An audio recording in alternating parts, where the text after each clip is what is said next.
أعوذ بالله من الشيطان الرجيم بسم الله الرحمن الرحيم نحمده ونستعينه ونستغفره ونعوذ بالله من شرور أنفسنا ومن سيئات أعمالنا من يهد الله فلا مضل من يضلله فلا هادي له ونشهد أن لا إله إلا الله وحده لا شريك له إرغاما لمن جهد وكفر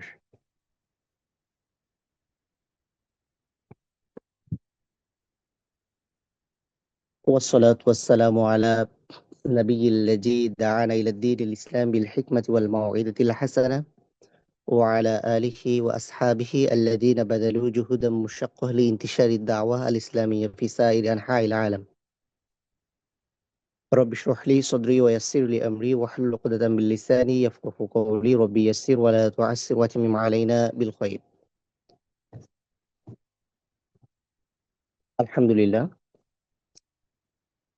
قال الله تبارك وتعالى في كلامه المجيد واستعينوا بالصبر والصلاة وإنها لكبيرة إلا على الخاشعين. তোমরা আল্লাহ সুবহানাহু ওয়া তাআলার কাছে সাহায্য চাও ধৈর্য আর নামাজের মাধ্যমে। যদিও বিষয়টা অত্যন্ত কঠিন, কিন্তু তাদের জন্য কঠিন নয় যারা আল্লাহ সুবহানাহু ওয়া তাআলার কাছে নিজেকে বিনয়ী হিসেবে উপস্থাপন করতে পারে। আলহামদুলিল্লাহ, আমরা নিয়মিত নামাজ পড়তে চেষ্টা করি, হয়তো বাড়িতে অথবা মসজিদে অথবা কর্মস্থলে। নামাজের জন্য আমরা প্রতিদিনই আমাদের গুরুত্বপূর্ণ সময়গুলো ব্যয় করি। রুকু থেকে সেজদা থেকে শেষ বৈঠক পর্যন্ত অসংখ্য তাসবিহ, তাহলিল এবং অন্যান্য রুকুনগুলো আমরা নামাজে আদায় করতে চেষ্টা করি। কিন্তু বাস্তবিকতা হলো নামাজের মাধ্যমে আমরা আমাদের হৃদয়কে কখনোই পরিতৃপ্ত করতে পারি না। আমরা কি নামাজে আমাদের চোখের শীতলতা অনুভব করি যেমনটি অনুভব করতেন আমাদের প্রিয় রাসূল সাল্লাল্লাহু আলাইহি ওয়াসাল্লাম? অথচ একজন মুমিন হিসেবে, একজন মুসলিম হিসেবে এটা আমাদের সকলেরই একান্ত চাওয়া এবং পাওয়ার কথা ছিল। কিন্তু আমরা প্রত্যেকেই চাই যে নামাজের মাধ্যমে আমরা যেন আমাদের হৃদয়ের প্রশান্তিগুলো অর্জন করতে পারি। নামাজ যেন আমাদের চোখের শীতলতা হয়।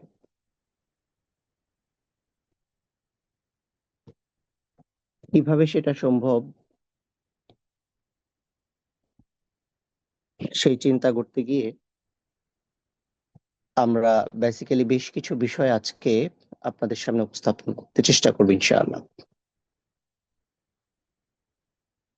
বিশেষত আমরা যখন প্রিয় নবী সাল্লাল্লাহু আলাইহি ওয়াসাল্লামের বিনয় এবং একাগ্রতা সম্পর্কে কিছু পড়ি,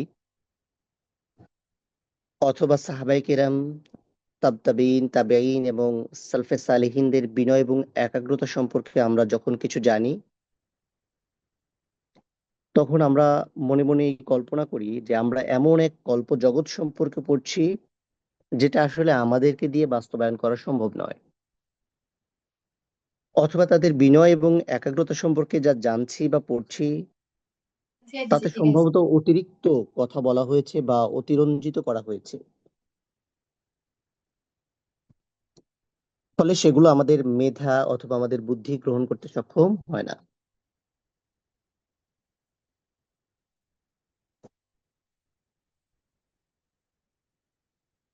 কিন্তু অনুসন্ধানের সময় আমরা এমন বহু বিশুদ্ধ হাদিস এবং বর্ণনা খুঁজে পাই যেগুলো আমাদের নিকট এসব শ্রেষ্ঠ মানুষদের বিনয় এবং একাগ্রতার বৈশিষ্ট্য বর্ণনা করে। এটা মূলত আমাদের বিস্ময় এবং হতবুদ্ধিতা আরো বাড়িয়ে দেয়। তবে ব্যক্তিগতভাবে আমি মনে করি যে একাগ্রতার বিষয়ে, বিশেষ করে নামাজের ক্ষেত্রে,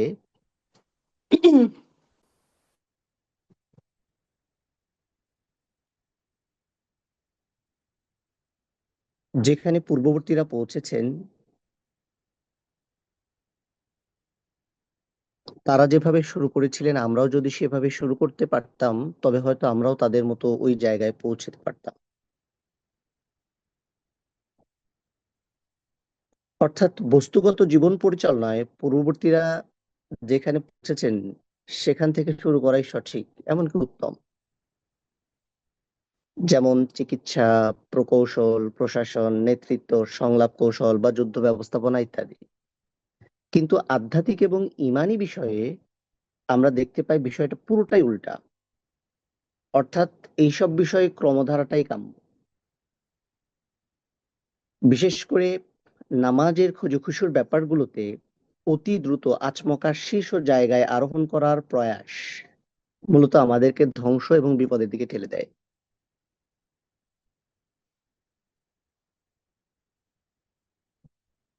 পার্থিব বিষয়ে বিশেষ করে পূর্ববর্তীরা যেখানে শেষ করেছে সেখান থেকে শুরু করাটা আমাদের জন্য কল্যাণকর এবং প্রশংসিত, কিন্তু পরকালীন বিষয়ে পূর্ববর্তীরা যেখান থেকে শুরু করেছিলেন আমাদেরকেও সেখান থেকেই শুরু করতে হবে। আল্লাহ রসুল সাল্লাল্লাহু আলাইহি ওয়াসাল্লাম আমাদেরকে এই ধরনের পথ অবলম্বন করার ক্ষেত্রে বেশ সতর্ক করেছেন। আল্লাহ রসুল সাল্লাল্লাহু আলাইহি ওয়াসাল্লাম একটি হাদিসের মধ্যে বলছেন, ইন্না হাদা দ্বীনা মাতিনুন ফাআউগিলু ফিহি বিরির। এই দিন অনেক শক্ত এবং সুসংহত, সুতরাং তোমরা এর মধ্যে কোমলতার সাথে প্রবেশ করো। আরেকটি হাদিসের মধ্যে আসছে, হযরত আনাস বিন মালিক রাদিয়াল্লাহু তাআলা আনহু বলছেন যে দিন সহজ, দিন নিয়ে যে বাড়াবাড়ি করে দিন তার উপরে জয়ী হয়। কাজেই তোমরা মধ্যম পন্থা অবলম্বন করো এবং মধ্যম পন্থার নিকটে থাকো, আশান্বিত করো এবং সকাল ও সন্ধ্যায় এবং বিশেষত রাতের কিছু অংশে আল্লাহর কাছে সাহায্য চাও। ওয়াস্তাইনু বিল গাদওয়াতি ওয়ার রাওহাতি ওয়া শাইইম মিন দুলজা। আল্লাহ রসুল সাল্লাল্লাহু আলাইহি ওয়াসাল্লামের জীবনে এই মূলনীতি অনুসরণের অসংখ্য দৃষ্টান্ত আছে। অর্থাৎ আমি মৌলিকভাবে বলতে চাইছি যে প্রত্যেক মানুষের নামাজের ক্ষেত্রে বিনয় এবং একাগ্রতা কখনোই একরকম নয়, বরং ভিন্ন ভিন্ন। এই জন্য এইটা আমাদের জন্য কখনোই সঠিক কর্মপন্থা নয় যে আমরা প্রথমেই হযরত আবু বকর বা হযরত ওমর রাদিয়াল্লাহু তাআলার মতো বিনয় অর্জনের চেষ্টা করব। মানুষ যখন এই ধরনের লক্ষ্য নির্ধারণ করে সাধারণত সে ব্যর্থ হয়। কারণ এই লেভেলের ধারাবাহিকতা রক্ষা করা একজন স্বাভাবিক মানুষের জন্য বিষয়টা সহজ হয়ে ওঠে না। এমন একটা সময় এসে সে আমলটাই ছেড়ে দেয়। ফলে মানুষ যেখানে সফল হতে চেয়েছিল সে এখানে একেবারেই ব্যর্থ হয়ে পড়ে। বিনয় এবং একাগ্রতার ক্ষেত্রে মানুষের এই যে ভিন্নতা, এটা প্রমাণ করে যে বিনয় এবং একাগ্রতার নানাবিধ স্তর আছে। যেমন আমরা যদি চিন্তা করি তাহলে প্রিয় রাসূল সাল্লাল্লাহু আলাইহি ওয়াসাল্লাম এবং তার মতো নিষ্পাপ সকল নবীর বিনয় অন্য মানুষদের বিনয়ের মতো কখনোই হবে এটা আশা করা বোকামি। যদিও আল্লাহ রসুল সাল্লাল্লাহু আলাইহি ওয়াসাল্লামকে আমাদের আদর্শ নির্ধারণ করা হয়েছে, আল্লাহ সুবহানাহু ওয়া তাআলা আমাদেরকে তার অনুসরণ করার নির্দেশ দিয়েছে, কিন্তু আমাদের পক্ষে তার স্তরে পৌঁছা অসম্ভব একটা ব্যাপার। বিশেষ করে অন্তর্গত এবং বিশ্বাসে যে বিষয়গুলো আছে সেগুলোর ক্ষেত্রে তো বটেই।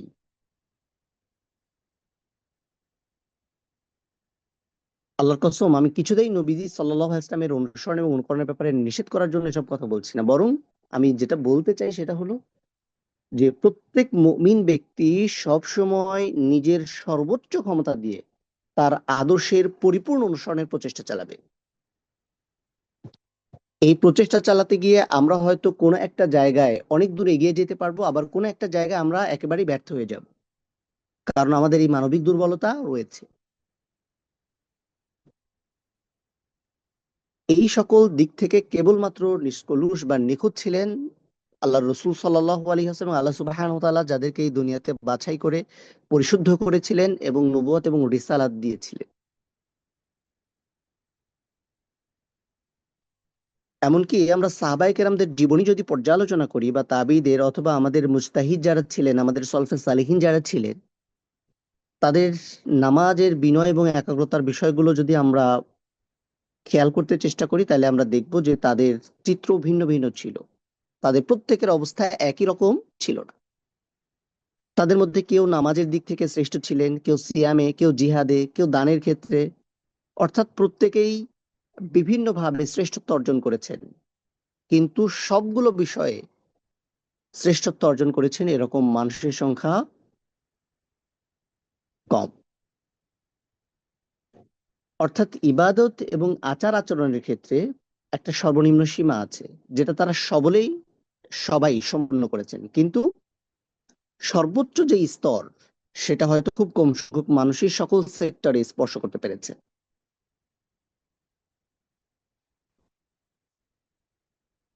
প্রিয় রসুল সাল্লাল্লাহু আলাইহি ওয়াসাল্লাম মানুষদের মধ্যে, বিশেষ করে আমাদের মতো যারা আমরা দিন মেনটেন করতে চেষ্টা করি, আমাদের মধ্যে অভ্যন্তরীণ এইসব পার্থক্য, আমাদের সক্ষমতার পরিধি, আমাদের ঈমান, আমাদের বিশ্বাসের স্তর এবং আমলের ক্ষেত্রে আমাদের ভিন্নতা, এগুলো লক্ষ্য রাখতেন। ইভেন আমরা যেই নামাজের বিষয়ে আজকে আলোচনা করতে চেষ্টা করছি, এই ব্যাপারে রাসূল সাল্লাল্লাহু আলাইহি ওয়াসাল্লাম থেকে যদি একটা দৃষ্টান্ত উপস্থাপন করা যায়, যেমন প্রিয় নবী সাল্লাল্লাহু আলাইহি ওয়াসাল্লাম কোন কোন সাহাবীর ক্ষেত্রে মোটামুটি সংক্ষিপ্ত ইবাদতের প্রতি সম্মতি প্রদান করেছেন। যেমন কাউকে কাউকে শুধু ফরজ আদায় করার ব্যাপারে নির্দেশনা দিয়েছেন। অথচ রাসূল করিম সাল্লাল্লাহু আলাইহি ওয়াসাল্লামের নির্দেশনাগুলি পর্যালোচনা করলে দেখা যায় যে অনেককে তিনি নফলের জন্য বিশেষভাবে নির্দেশনা দিয়েছেন। একবার হাদিসের রাবী হচ্ছেন হযরত তালহা ইবনে উবাইদুল্লাহ। তিনি বলছেন যে নজদ নামক এলাকার এক অধিবাসী, যিনি ছিলেন বেদুইন, একবার রাসূল করিম সাল্লাল্লাহু আলাইহি ওয়াসাল্লামের কাছে আসলো। তিনি যখন প্রিয় রাসূল সাল্লাল্লাহু আলাইহি ওয়াসাল্লামের কাছে আসলেন, তখন তার মাথার চুলগুলো এলোমেলো ছিল। তার কথা খুব অল্প শোনা যাচ্ছিল, অর্থাৎ তিনি খুব আস্তে আস্তে কথা বলছিলেন। তো তিনি এসে আল্লাহ রসুল সাল্লাল্লাহু আলাইহি ওয়াসাল্লামের কাছে ইসলাম সম্পর্কে প্রশ্ন করলে আল্লাহ রসুল সাল্লাল্লাহু আলাইহি ওয়াসাল্লাম বললেন যে দিনে রাতে ৫ ওয়াক্ত নামাজ। এটা শোনার পরে এই বেদুইন ব্যক্তি বলল যে ইয়া রাসূলুল্লাহ, আমার উপর আরো কি কোনো নামাজ আছে? নবীজি সাল্লাল্লাহু আলাইহি ওয়াসাল্লাম বললেন, না, তবে চাইলে তুমি নফল নামাজ পড়তে পারো। এরপরে তার প্রশ্নের জবাবে রাসূল সাল্লাল্লাহু আলাইহি ওয়াসাল্লাম বললেন, হ্যাঁ, তোমার উপর আরো আবশ্যক করা হচ্ছে রমাদানের সিয়ামকে। এরপরে সে বলল যে ইয়া রাসূলুল্লাহ, এর বাইরেও কি আমার উপরে কোনো সিয়াম আছে? আল্লাহ রাসূল সাল্লাল্লাহু আলাইহি ওয়াসাল্লাম বললেন, না, তবে নফল সিয়াম রাখতে পারো। তালহা রাদিয়াল্লাহু তাআলা আনহু বলছেন যে এরপর রাসূল সাল্লাল্লাহু আলাইহি ওয়াসাল্লাম তাকে যাকাতের কথা বললেন। যাকাতের কথা শোনার পরে তখন বলল যে ইয়া রাসূলুল্লাহ, এর বাইরেও কি আমার জন্য আরো কিছু করা আবশ্যক কিনা? রাসূল সাল্লাল্লাহু আলাইহি ওয়াসাল্লাম বললেন, না, আবশ্যক নয়, তবে তুমি চাইলে নফল দান সদকা করতে পারো। তালহা রাদিয়াল্লাহু তাআলা আনহু বলছে যে এরপর এই ব্যক্তি চলে গেল। যাওয়ার সময় এই কথা বলল, আল্লাহর কসম, লা আজিদু মিন হাযা ওয়া লা আনকুস মিনহু শাইআ, যে আমি এর থেকে কোনো কিছু বাড়াবো না এবং কমাবো না। আল্লাহ রাসূল সাল্লাল্লাহু আলাইহি ওয়াসাল্লাম এই ব্যক্তি যখন চলে গেলেন, তখন উপস্থিত সাহাবাদেরকে উদ্দেশ্য করে বললেন, যদি সে সত্য বলে থাকে তাহলে সে সফল হবে। অর্থাৎ আল্লাহ রসুল সাল্লাল্লাহু আলাইহি ওয়াসাল্লাম এই বেদুইন ব্যক্তিকে কেবলমাত্র ফরজ ইবাদত আদায়ের ব্যাপারে সম্মতি দিয়েছেন, এমনকি শুধুমাত্র এই নির্দিষ্ট ইবাদত আদায় করার মাধ্যমে তাকে পরলৌকিক জীবনের সফলতার সুসংবাদ দিয়েছে। এটা গেল একটা হাদিস। আরেকটা হাদিসের দিকে যদি আমরা লক্ষ্য করি, সেই হাদিসের রাবী হচ্ছেন হযরত আব্দুল্লাহ ইবনে আমর ইবনুল আস রাদিয়াল্লাহু তাআলা আনহু। হযরত আব্দুল্লাহ ইবনে আমর ইবনুল আস রাদিয়াল্লাহু তাআলা আনহুকে রাসূল সাল্লাল্লাহু আলাইহি ওয়াসাল্লাম তাহাজ্জুদের এই নামাজ নফল হওয়া সত্ত্বেও তা ছেড়ে দেওয়া থেকে সতর্ক করলেন। রাসূল সাল্লাল্লাহু আলাইহি ওয়াসাল্লাম তাকে বললেন, আব্দুল্লাহ, তুমি ওই ব্যক্তির মতো হইও না যে আগের রাতে তাহাজ্জুদ আদায় করত, কিন্তু পরে সে ছেড়ে দিয়েছে। অর্থাৎ রাসূল করিম সাল্লাল্লাহু আলাইহি ওয়াসাল্লাম মুসলিমের কাঙ্ক্ষিত আমলের ক্ষেত্রে নতুন ইসলাম গ্রহণকারী বেদুইন এবং তার প্রিয় সাহাবী হযরত আব্দুল্লাহ ইবনে আমর ইবনুল আস রাদিয়াল্লাহু তাআলার মাঝে পার্থক্য করেছেন। যিনি ঈমান এবং বিশ্বাসের রাস্তায় বহু দূর এগিয়েছেন, অর্থাৎ যিনি ফরজ নামাজ, তাহাজ্জুদ এবং কোরআন তেলাওয়াতে অভ্যস্ত হয়ে গেছেন, কিন্তু অন্যদিকে বেদুইনের কাছে তিনি সেটা এখনো প্রত্যাশা করছেন গ্র্যাজুয়ালি, যে একটা স্তর থেকে আরেকটা স্তরে যাওয়ার যে অবস্থা, সেই জায়গায় নামাজের একাগ্রতা অর্জনের জন্য আমরা একটি কাল্পনিক পিরামিডের কল্পনা করছি। যে পিরামিডের 5টা স্তর আছে। পিরামিড সম্পর্কে নিঃসন্দেহে আপনাদের কম বেশি ধারণা আছে। এই 5টা স্তরের মধ্যে প্রথম যে স্তর নিয়ে আমরা কথা বলবো, সেই স্তরের নাম হচ্ছে অনুধাবন স্তর।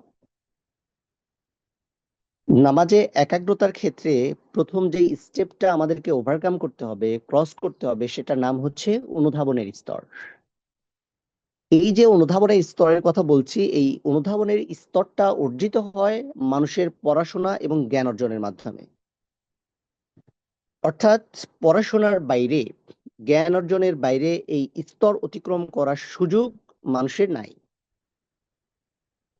তো সেই সুযোগ না থাকার কারণে আমরা যারা সলাহ পড়ি, আমাদের সলাহ, বিশেষ করে আমি যদি সংখ্যাটা নিরূপণ করার কোনো সুযোগ আমার নাই, কারণ আমি মানুষের অন্তরের খবর জানি না, কিন্তু আমরা যারা ক্লাসে উপস্থিত আছি আমাদের উপরে যদি আমরা একটা পরিসংখ্যান পর্যালোচনা করি, তাইলে দেখব যে এই স্তর অতিক্রম করা মানুষের সংখ্যা খুবই কম।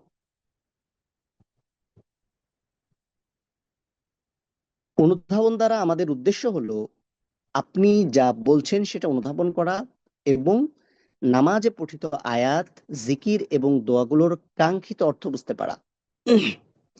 এটা হচ্ছে নামাজের বিনয় এবং একাগ্রতার প্রথম এবং সর্বনিম্ন স্তর। খেয়াল করবেন, আর যা কারো কাছে যদি খাতা কলম থাকে তাহলে একটু টুকে রাখতে চেষ্টা করবেন, নাইলে পরে রেকর্ডিং শুনবেন। অর্থাৎ যদি কোনো মানুষ নামাজের এই স্তর পূরণ করতে না পারে, এই তবাক অতিক্রম করতে না পারে, তাহলে তার নামাজ পরিপূর্ণভাবে প্রাণ হারাবে এবং কিছুতেই এই নামাজিকে বিনম্র এবং একনিষ্ঠ নামাজি বলা যাবে না। এই প্রথম স্তরের নামাজি আয়াতগুলোতে আল্লাহ তাআলার বর্ণিত আদেশের অর্থ বুঝবেন এবং তা পূর্ণভাবে ধারণ করতে চেষ্টা করবেন। নামাজের মধ্যে যেই কোরআনের অংশ তেলাওয়াত করা হবে সেখান থেকে তিনি শিক্ষা অনুধাবন করবেন। যে জিকিরের মাধ্যমে তিনি আল্লাহ সুবহানাহু ওয়া তাআলার মহত্ব ঘোষণা করছেন, যেই তাসবির মাধ্যমে তিনি আল্লাহ সুবহানাহু ওয়া তাআলার বরত্ব ঘোষণা করছেন, তার পার্থক্য জানবেন।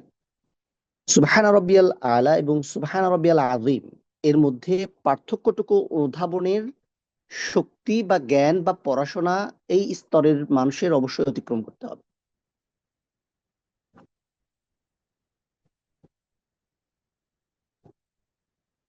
বারবার পঠিত দোয়ার শব্দগুলোর অর্থ তাকে জানতে হবে, তবে এই স্তরে এটা উদ্দেশ্য নয় যে একজন নামাজিকে আয়াতের জটিল ব্যাখ্যা বুঝতে হবে কিংবা ভাষার সূক্ষ্ম বিষয়গুলি অনুধাবন করতে হবে, বরং উদ্দেশ্য হলো তিনি মোটামুটি অর্থটা বুঝতে পারবেন, যেটা পর্যায়ক্রমে তাকে সৎ কাজের প্রতি ধাবিত করবে।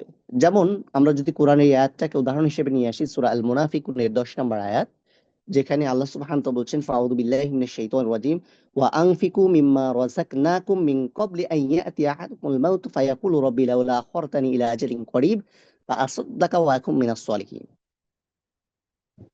যে আমি তোমাদেরকে যা রিজিক দিয়েছি তা থেকে তোমরা আল্লাহর রাস্তায় ব্যয় করবে, এর আগে যে তোমাদের কারো মৃত্যু যদি এসে যায় তখন বলবে, হে আমার রব, তুমি আমাকে আর কিছুকাল কেন সময় দিলে না, তাইলে আমি দান সদকা করতাম এবং ওয়া আকুম মিনাস সলিহিন, এবং আমি সলিহিনদের অন্তর্ভুক্ত হয়ে যেতাম। তো এই আয়াতটি যখন নিজে পড়বেন অথবা নামাজের তিলাওয়াতে পড়া হবে, তখন এর উদ্দেশ্য হলো দানের প্রতি উৎসাহ দান, এটা ফিল করা যে আল্লাহ সুবহানাহু ওয়া তাআলা রিজিক দাতা, এটা অনুধাবন করা যে মানুষের মৃত্যুর জন্য নির্ধারিত কোনো সময় নেই, এটা যে কোনো সময় এসে যেতে পারে এবং মৃত্যুর পর পৃথিবীতে আর কেউ ফিরে আসে না। এই যে এই আয়াত পড়ার পরে এই মিনিমাম 4টা সেন্স ক্রিয়েট যদি না করা হয়, তাহলে কোনো মানুষ নামাজের ক্ষেত্রে প্রথম স্তর অতিক্রম করতে পারবে না। অথবা সূরা আল কমারের এই অংশটুকু যদি তাকে তেলাওয়াত করা হয়, ফাদা রাব্বাহু আন্নী মাগলুবুন ফান্তাসির ফাফাতাহনা আবওয়াবাস সামাই বিমাইন ওয়াফাজ্জারনাল আরদা উয়ুনান ফালতাকা আল মা আলা আমরি কদ কুদির। সে তার রবকে ডেকে বলল, আমি অসহায় হয়ে পড়েছি, এবার আপনি ব্যবস্থা নিন। সুতরাং আমি ভেঙে নামা পানি দ্বারা আকাশের দুয়ার খুলে দিলাম আর ভূমিকে প্রস্ফুটিত করলাম,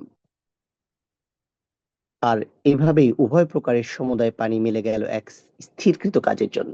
ইয়াত পড়ার সময় অ্যাটলিস্ট তিনি রিয়েলাইজ করবে, যেখানে উদ্দেশ্য হলো নূহ আলাইহিস সালাম আল্লাহ সুবহানাহু ওয়া তাআলার কাছে দোয়া করেছেন যেন তিনি তাকে কাফেরের বিরুদ্ধে সাহায্য করে। এরপর আল্লাহ তাআলা তার ডাকে সাড়া দিয়েছেন। আর নূহ আলাইহিস সালাতু ওয়াস সালামের জাতিকে ধ্বংস করা হয়েছিল প্রবল বন্যার মাধ্যমে, যার সৃষ্টি হয়েছিল আসমান থেকে অঝোর ধারায় পানি বর্ষণ এবং জমিনের পানির উৎসগুলো ফেটে পানে উৎসাহিত হওয়ার কারণ।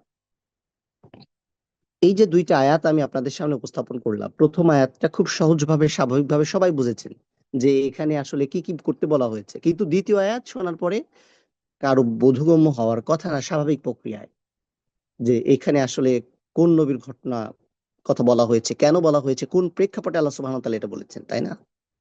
তাইলে অনুধাবনের স্তর অতিক্রম করার জন্য কোরআনের আয়াতগুলোর ব্যাপারে এই ধরনের মানসিকতা থাকতে হবে। দ্যাটস ওয়াই আমরা আসলে অ্যাভয়েড করি এবং নিজেদের জানা ছোট ছোট সূরাগুলোকে দিয়েই বারবার নামাজ শেষ করতে চেষ্টা করি। এমনও অসংখ্য নামাজীকে আমরা দেখি যারা সূরা আসর, সূরা নাসর, সূরা ইখলাস, সূরা কাউসার, সূরা ফালাক, সূরা নাস এর এই স্তর তারা অতিক্রম করতে পারে না। অর্থাৎ তাদের জীবদ্দশায় নামাজকে তারা এই নির্দিষ্ট কয়েকটা সূরার মধ্যে আটকে ফেলেছেন এবং সেই জায়গাটাতেও একটা ব্লক দেওয়া আছে। কোনো রিয়েলাইজেশন ছাড়াই এই কাজগুলো কন্টিনিউ চলতে আছে, কোনো ধরনের রিয়েলাইজেশন ছাড়া। কেমন? যাই হোক, আমি কথা না বাড়াই, অনেক মৌলিক বিষয় আছে। তো এই জায়গায় যদি আমরা নাই বুঝতে পারি যে সূরা কমারের এই আয়াতে আল্লাহ সুবহানাহু ওয়া তাআলা নূহ আলাইহিস সালাতু ওয়াস সালামের ঘটনা বর্ণনা করছেন, তখন কিন্তু অনুধাবনের স্তর অতিক্রম করাটা কঠিন। এক রাতে রাসূল সাল্লাল্লাহু আলাইহি ওয়াসাল্লাম তাহাজ্জুদের নামাজে খুব কান্না করছেন। রাসূল সাল্লাল্লাহু আলাইহি ওয়াসাল্লাম যেখানে নামাজ পড়ছিলেন তার পাশে বসেছিলেন সাইয়েদনা বেলাল রাদিয়াল্লাহু তাআলা আনহু। নামাজের পরে বেলাল রাদিয়াল্লাহু তাআলা রাসূল সাল্লাল্লাহু আলাইহি ওয়াসাল্লামকে জিজ্ঞেস করে বলছেন যে, ইয়া রাসূলুল্লাহ, আপনি কেন কেঁদেছিলেন নামাজের মধ্যে? অথচ আল্লাহ সুবহানাহু ওয়া তাআলা আপনার জীবনের আগের এবং পরের সমস্ত গুনাহগুলোকে মাফ করে দিয়েছে। বেলাল রাদিয়াল্লাহু তাআলা এর প্রশ্নের উত্তরে রাসূল করিম সাল্লাল্লাহু আলাইহি ওয়াসাল্লাম বলেছিলেন, বেলাল, আফালা আকুনা আবদান শাকুর, আমি কি আল্লাহর কাছে একজন কৃতজ্ঞ বান্দা হইতে চাইবো না? আজ রাতে আমার উপরে এমন একটি আয়াত অবতীর্ণ হয়েছে যেখানে বলা হচ্ছে তার জন্য দুর্ভোগ, যে এই আয়াত পাঠ করলো কিন্তু সে চিন্তা ভাবনা করলো না। বেলাল রাদিয়াল্লাহু তাআলা জিজ্ঞেস করলেন, ইয়া রাসূলুল্লাহ, কোন সে আয়াত? আল্লাহ রাসূল সাল্লাল্লাহু আলাইহি ওয়াসাল্লাম সূরা আল ইমরানের ১৯০ নম্বর আয়াত তেলাওয়াত করে বললেন, ইন্না ফি খালকিস সামাওয়াতি ওয়াল আরদি ওয়া ইখতিলাফিল লাইলি ওয়ান নাহারি লাআয়া লিউলিল আলবাব। আকাশমণ্ডল এবং পৃথিবীর সৃষ্টিতে এবং রাত এবং দিনের আবর্তনে বহু নিদর্শন আছে শুধুমাত্র তাদের জন্য, those who have the common sense, যাদের বোধ আছে, বিবেক আছে। লাআয়াতিল লিউলিল আলবাব। যে ব্যক্তি এই আয়াত পড়ে কিন্তু এটা নিয়ে চিন্তা করে না, সে আসলে তার নামাজের একাগ্রতার সর্বনিম্ন স্তর অতিক্রম করতে পারে নাই। অথচ এই আয়াত আমাদের জানাই নাই। এই আয়াত বোঝা অনুধাবন তো অনেক পরের বিষয়। কোরআনে এরকম একটা আয়াত আছে, এই রিয়েলাইজেশনটা আমাদের, অথচ দিনের পর দিন, মাসের পর মাস, বছরের পর বছর আমরা কোরআন নিয়ে পড়ে আছি। আমি একটু শক্ত করে কথা বললে ভাই বোনেরা একটু কষ্ট পান, রাগান্বিত হন, কিন্তু আফসোসের বিষয় হলো এজ এ মুসলিম হিসেবে কোরআন নিয়ে আমাদের যেভাবে পড়ে থাকার দরকার ছিল, আমরা আসলে এখনো পরিশুদ্ধভাবে কোরআন তেলাওয়াতটাই শিখতে পারিনি। যেমন, অথচ আমাদের সালাফদের নামাজের যে স্তর সেটা পর্যালোচনা করলে প্রাথমিক যে স্তরকে, যেটাকে অনুধাবনের স্তর হিসেবে চিহ্নিত করা হয়, সেই স্তর অতিক্রম করে নামাজ আদায় করতে পারছি এরকম মানুষের সংখ্যা নিহায়েত অনেক বেশি নয়, অনেক কম।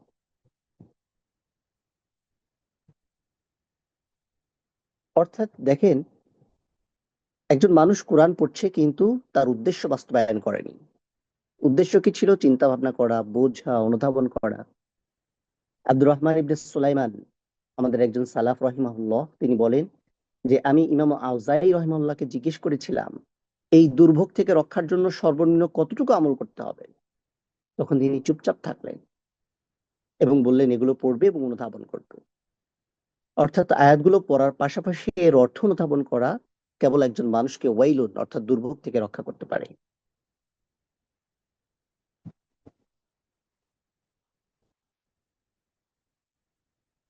এই স্তরের নামাজির মনোবল পরবর্তী আমলের জন্য কখনোই ধাবিত হয় না, এবং তার অন্তর তাকে আল্লাহর আদেশ বাস্তবায়ন করার ব্যাপারে উৎসাহিত করে না। তবে সে কেবল নামাজের উদ্দেশ্যটা অনুধাবন করে।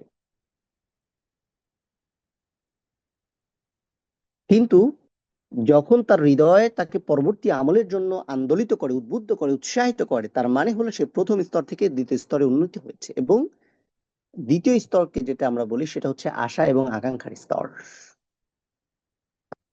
প্রথম স্তরটা আসলে কিভাবে অর্জিত হবে? এই যে অজ্ঞতার কারণে আয়াতের অর্থ অনুধাবন করতে না পারা, কিংবা আয়াতের কিছু কিছু শব্দের অর্থ বুঝতে না পারা, এটা নামাজের একাগ্রতা সৃষ্টির ক্ষেত্রে বাধা হয়ে দাঁড়ায়। যেমন আল্লাহ সুবহানাহু ওয়া তাআলা যখন আমাদেরকে যেভাবে বলে সূরা আদিয়াত ওয়াল আদিয়াতি দাবহান ফাল মুরিয়াতি কদহা ফাল মুগীরাতি সুবহা ফাতারনা বিহি নাকআন ফাওয়াসাতনা বিহি জামআ। আমি এই যে সূরা আদিয়াত, যেটা আপনাদের বেশিরভাগ ভাই বোনের মুখস্থ আছে যারা এই ক্লাসে আছেন, আমার যতটুকু ধারণা, তাই না, আমাদের অসংখ্য হিফজ ক্লাস, তেলাওয়াত ক্লাস থেকে আমরা এগুলো অর্জন করেছি বলে মনে করছি। বলেন তো, আমার এই সূরা আদিয়াতের তেলাওয়াতে কে কি রিয়েলাইজেশন করলেন? কে কি অবস্থায় কি চিন্তা করলেন? অথবা অনুধাবন শক্তিটা কোন জায়গায় পৌঁছেছে আমাদের? যেখানে আল্লাহ বলছেন ওয়াল আদিয়াতি দাবহা, শপথ কসম সেই ঘোড়ার যারা ঊর্ধ্বশ্বাসে দৌড়ায়, ইত্যাদি ইত্যাদি। তো যখন আমরা এটা পড়বো, কিন্তু আপনার ওয়াল আদিয়াত দবহুন, মুরিয়াত কদহুন, মুগিরাত, এগুলোর অর্থ বুঝবো না, খুব স্বাভাবিকভাবেই তখন নামাজে আমাদের অনুধাবনের এই স্তর প্রভাবিত হবে। এটা সমস্যার সমাধান কি হবে? সমাধান একটাই, সেটা হচ্ছে কোরআনের জ্ঞান অর্জন করা। যখনই আপনি আরো বেশি জানবেন, কেবল তখনই আপনি বিনয় এবং একাগ্র হবেন, তখনই আপনি নামাজের প্রথমেই অনুধাবনের স্তরটা অতিক্রম করতে পারবেন। তার মানে ইলমা জ্ঞান এটা ব্যাপক এবং বিস্তৃত, কিন্তু আমাদের সমস্যা হলো যে নামাজের ক্ষেত্রে তো বটেই, কোরআন শেখার ক্ষেত্রে আমরা তাজবিদ আর তেলাওয়াতের বাইরে অন্য কিছু চিন্তাই করতে পারি না। আমরা মনে করি কোরআন পড়া শেখার মধ্য দিয়ে আমাদের যাবতীয় দায় দায়িত্ব কি হয়েছে, সমাপ্ত হয়েছে।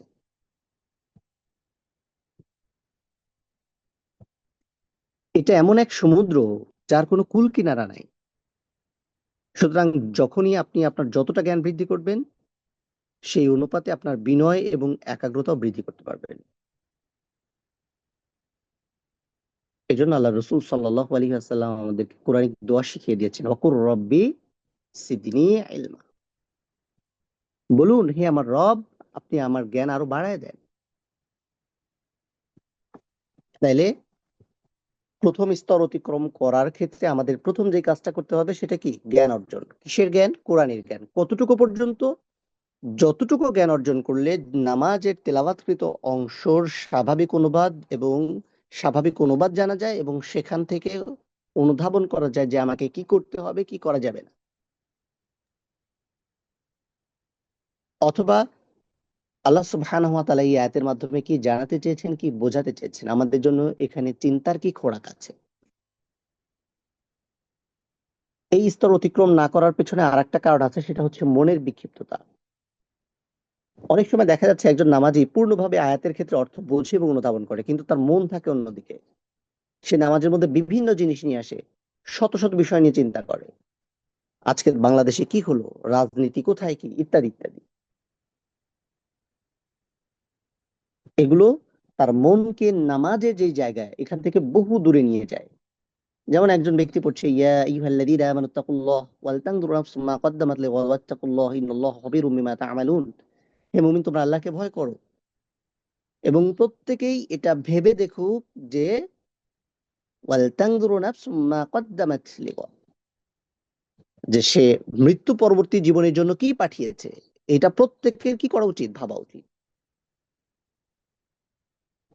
আল্লাহ সুবহানাহু ওয়া তাআলা বলছেন ওয়াত্তাকুল্লাহ, তোমরা তোমাদের সেই রবকে ভয় করো। ইন্নাল্লাহা খাবীরুম বিমা তা'মালুন, যিনি তোমরা যা করছো সেই ব্যাপারে পরিপূর্ণ জ্ঞান রাখেন। সূরা হাশর আয়াত নাম্বার 18। তারপরেও সে নামাজে বিনীত এবং একাগ্র হতে পারে না। এটা তার একাগ্রতার কারণে, এই যে একাগ্রতার ক্ষেত্রে বাধাগ্রস্ত হয়, এটা তার কিসের কারণে? অজ্ঞতার কারণে না, কারণ সে এই কোরআনের অর্থ জানতে পারছে, বুঝতে পারছে, কিন্তু এখানে কি নাই? মন নাই। অর্থাৎ সে উদাসীন হয়ে গেছে। এই আয়াতের অর্থ খুব স্বাভাবিকভাবেই মানুষের কাছে স্পষ্ট। আয়াতের অর্থ পরিষ্কার, কিন্তু নামাজি নিজেই তার থেকে অন্যদিকে মুখ ফিরিয়ে নিয়েছে। এই সমস্যা সমাধানের জন্য কি করা যেতে পারে? প্রথম প্রয়োজন হলো আল্লাহ তাআলার যথাযথ মর্যাদা উপলব্ধি করা এবং সেই অনুযায়ী তার জীবনযাপনের পদ্ধতি পরিবর্তন করা। তার প্রয়োজন গুনাহ থেকে তওবা করা, যে গুনাহগুলো তার অন্তরকে আবদ্ধ করে দিয়েছে এবং তাকে আল্লাহর হুকুম থেকে বিচ্ছিন্ন করে ফেলেছে। তার কর্তব্য হলো নামাজের ভেতরে এবং বাইরে শয়তানের সঙ্গে লড়াই করা। সেই ক্ষেত্রে নামাজের শুরু এবং সর্বশেষ অবস্থায় পরিপূর্ণ সুন্নাহর অনুসরণ করা, কিংবা তার জন্য অধিক উপযুক্ত এমন কোনো বই পূর্ণ মনোযোগের সাথে অধ্যয়ন করা। তাহলে প্রথম স্তর অতিক্রম করার জন্য দুটো জিনিস লাগবে। একটা হলো জ্ঞান, সেটা কোন পর্যন্ত কোন স্তরে সেটা আমরা ব্রিফলি বলেছি। আর একটা হলো আন্তরিকতা, অর্থাৎ একজন নামাজিকে নামাজের মধ্যেই থাকতে হবে, সে নামাজের বাইরে দুনিয়ার অন্য কোনো কিছু নিয়ে চিন্তা ভাবনা করতে পারবে না। যদি সে করে তাহলে সে জায়গায় তার নিজেকে পরিবর্তন আনার জন্য যা যা করণীয় সব করতে হবে। সেটা কি, সেটা আমরা সংক্ষিপ্তভাবে বললাম। দেন কাম টু দ্য পয়েন্ট, যে দ্বিতীয় স্তর সেটা কি, আশা এবং আকাঙ্ক্ষার স্তর। এটা কিভাবে অর্জিত হয়? এটা অর্জিত হয় নামাজের কর্ম এবং দোয়াগুলোর প্রতিদান সম্পর্কে জানার মাধ্যমে। অর্থাৎ এটা দ্বারা আমরা বোঝানোর চেষ্টা করছি যে নামাজের ব্যাপারে প্রবল আগ্রহ এবং ইচ্ছাকে, যেমন আল্লাহ সুবহানাহু ওয়া তাআলা বলছেন, ওয়াদউহু খাউফান ওয়া তামাআন। তোমরা আল্লাহ সুবহানাহু ওয়া তাআলাকে ডাকো, কিন্তু সেখানে ভয় এবং আশা থাকতে হবে। এই জায়গায় আশা এবং আকাঙ্ক্ষা তার উদ্দেশ্য হলো আল্লাহ সুবহানাহু ওয়া তাআলার কাছে যা আছে সেটা প্রাপ্তির প্রত্যাশা করা। যেমন আল্লাহ সুবহানাহু ওয়া তাআলা সূরা শুআরার ৫১ নম্বর আয়াতে বলছেন, আমরা আশা করি আমাদের রব এই কারণে আমাদের পাপরাশি ক্ষমা করবেন যে আমরা সকলের আগে ঈমান এনেছি। আল্লাহ সুবহানাহু ওয়া তাআলা আরো বলছেন যে লাম ইয়াদখুলুহা ওয়া হুম ইয়াতমাউন। অর্থাৎ আরববাসীরা তখনো জান্নাতে প্রবেশ করেনি, কিন্তু তারা জান্নাতে প্রবেশের ব্যাপারে আশাবাদী হবে, তাই না? সূরা আরাফে আমরা আরববাসীদের ঘটনা জানি, যে তারা জান্নাত জাহান্নামের একটা মাঝামাঝি জায়গায় থাকবে, তারা জাহান্নামে যাবেন এটা তারা নিশ্চিত হবে। এবং তখনও তারা জান্নাতে প্রবেশ করেনি, কিন্তু জান্নাতের ব্যাপারটাতে তারা আশাবাদী হবে যে নিশ্চয়ই আল্লাহ সুবহানাহু ওয়া তাআলা তাদেরকে জান্নাতে প্রবেশ করাবেন। হ্যাঁ, that's mean they are eagerly will wait for entering into the জান্নাহ। তার মানে কেন, যে জাহান্নামে যখন আল্লাহ সুবহানাহু ওয়া তাআলা দেন নাই, তাইলে নিশ্চিতভাবে এটার জন্য বেটার কোনো অ্যারেঞ্জমেন্ট আল্লাহ সুবহানাহু ওয়া তাআলা করে রেখেছেন। এই যে এক্সপেকটেশন, তো মুমিনের আশা এবং আকাঙ্ক্ষা নিয়ে কোরআন এবং হাদিসে এই ধরনের বহু বর্ণনা আছে। এই স্তরে আশা এবং আকাঙ্ক্ষার অর্থ হলো আয়াতের মধ্যে আপনি যেই নিয়ামতের কথা পড়বেন, আল্লাহ তাআলার নিকট সেই নিয়ামতের প্রত্যাশা করতে হবে, এবং কোরআনের মধ্যে যেই শাস্তির বিবরণ আছে আল্লাহর নিকট সেই শাস্তি থেকে মুক্তির প্রত্যাশা করতে হবে। মুমিনদের যে গুণাবলীর বিবরণ দেওয়া হয়েছে, আপনি সেই গুণে গুণান্বিত হওয়ার ব্যাপারে দৃঢ়তার সাথে প্রত্যাশা করবেন। বিশেষত সততা, বিশ্বস্ততা, একাগ্রতা, তওবা, আল্লাহর দিকে প্রত্যাবর্তন ইত্যাদি বিষয়, যেগুলোকে একজন মুমিনের বেসিক কোয়ালিটি হিসেবে কনসিডার্ড করা হয়, এগুলো অ্যাচিভ করার জন্য এই স্তরের নামাজির যোগ্যতা থাকতে হবে। বিষয়গুলো কেমন কঠিন এবং জটিল মনে হচ্ছে না? বাস্তবিক আসলে। কিন্তু ওই যে আমি প্রথমেই যে আয়াতটা পড়েছিলাম, মনে আছে আপনাদের? ওয়াস্তাঈনু বিস-সাবরি ওয়াস-সালাহ ওয়া ইন্নাহা লাকাবিরাত ইল্লা আলাল খাশিঈন। আল্লাহ সুবহানাহু ওয়া তাআলা বলে দিচ্ছেন যে নামাজের জন্য মাধ্যমে তোমরা আল্লাহর কাছে ধৈর্যের মাধ্যমে নামাজের মাধ্যমে সাহায্য চাও, কিন্তু এটা খুবই কঠিন। ওয়া ইন্নাহা লাকাবিরাত, খুব কঠিন, সহজ না। কিন্তু আল্লাহ সুবহানাহু ওয়া তাআলা পরক্ষণেই সহজ করে কি দিয়ে কি বলছেন, যে ইল্লা আলাল খাশিঈন, তবে নামাজের মধ্যে যারা বিনয়ী তাদের জন্য এটা আবার কি খুবই সহজ। যাই হোক, আমার মূল কথা অনেক পেছনে রয়ে গেছে, আমি সামনে আগাতে থাকি, কেমন? তাইলে একজন নামাজি বিনয় এবং একাগ্রতার এই স্তরে পৌঁছাতে প্রতিটি আয়াতের ক্ষেত্রে সেই রিয়েলাইজেশন করবে। অর্থাৎ কুরআনুল কারীমের কোনো ঘটনা যখন তিনি শুনবেন, তা থেকে মুমিনদের পুরস্কার এবং জালিমদের শাস্তির কথা জানবেন, তখন তিনি কামনা করবেন যে আপনাকে যেন মুমিনদের সঙ্গে উঠানো হয়। এমনই ভাবে তিনি প্রত্যাশা করবেন যেন জালিমদের যেই শাস্তি তার উপর আরোপিত হয়েছে, আল্লাহ সুবহানাহু ওয়া তাআলা কখনো আমাদেরকে এই শাস্তির অন্তর্ভুক্ত না করে। একজন নামাজি বিনয় এবং একাগ্রতার এই স্তরে এসে তার পঠিত প্রতিটি আয়াতে এমনটি করবে, এবং এটা শুধু সে নিজের অন্তরের মাধ্যমেই করবে না, বরং সে আল্লাহ সুবহানাহু ওয়া তাআলার নিকট দোয়া করার জন্য এগুলো মুখে উচ্চারণ করবে।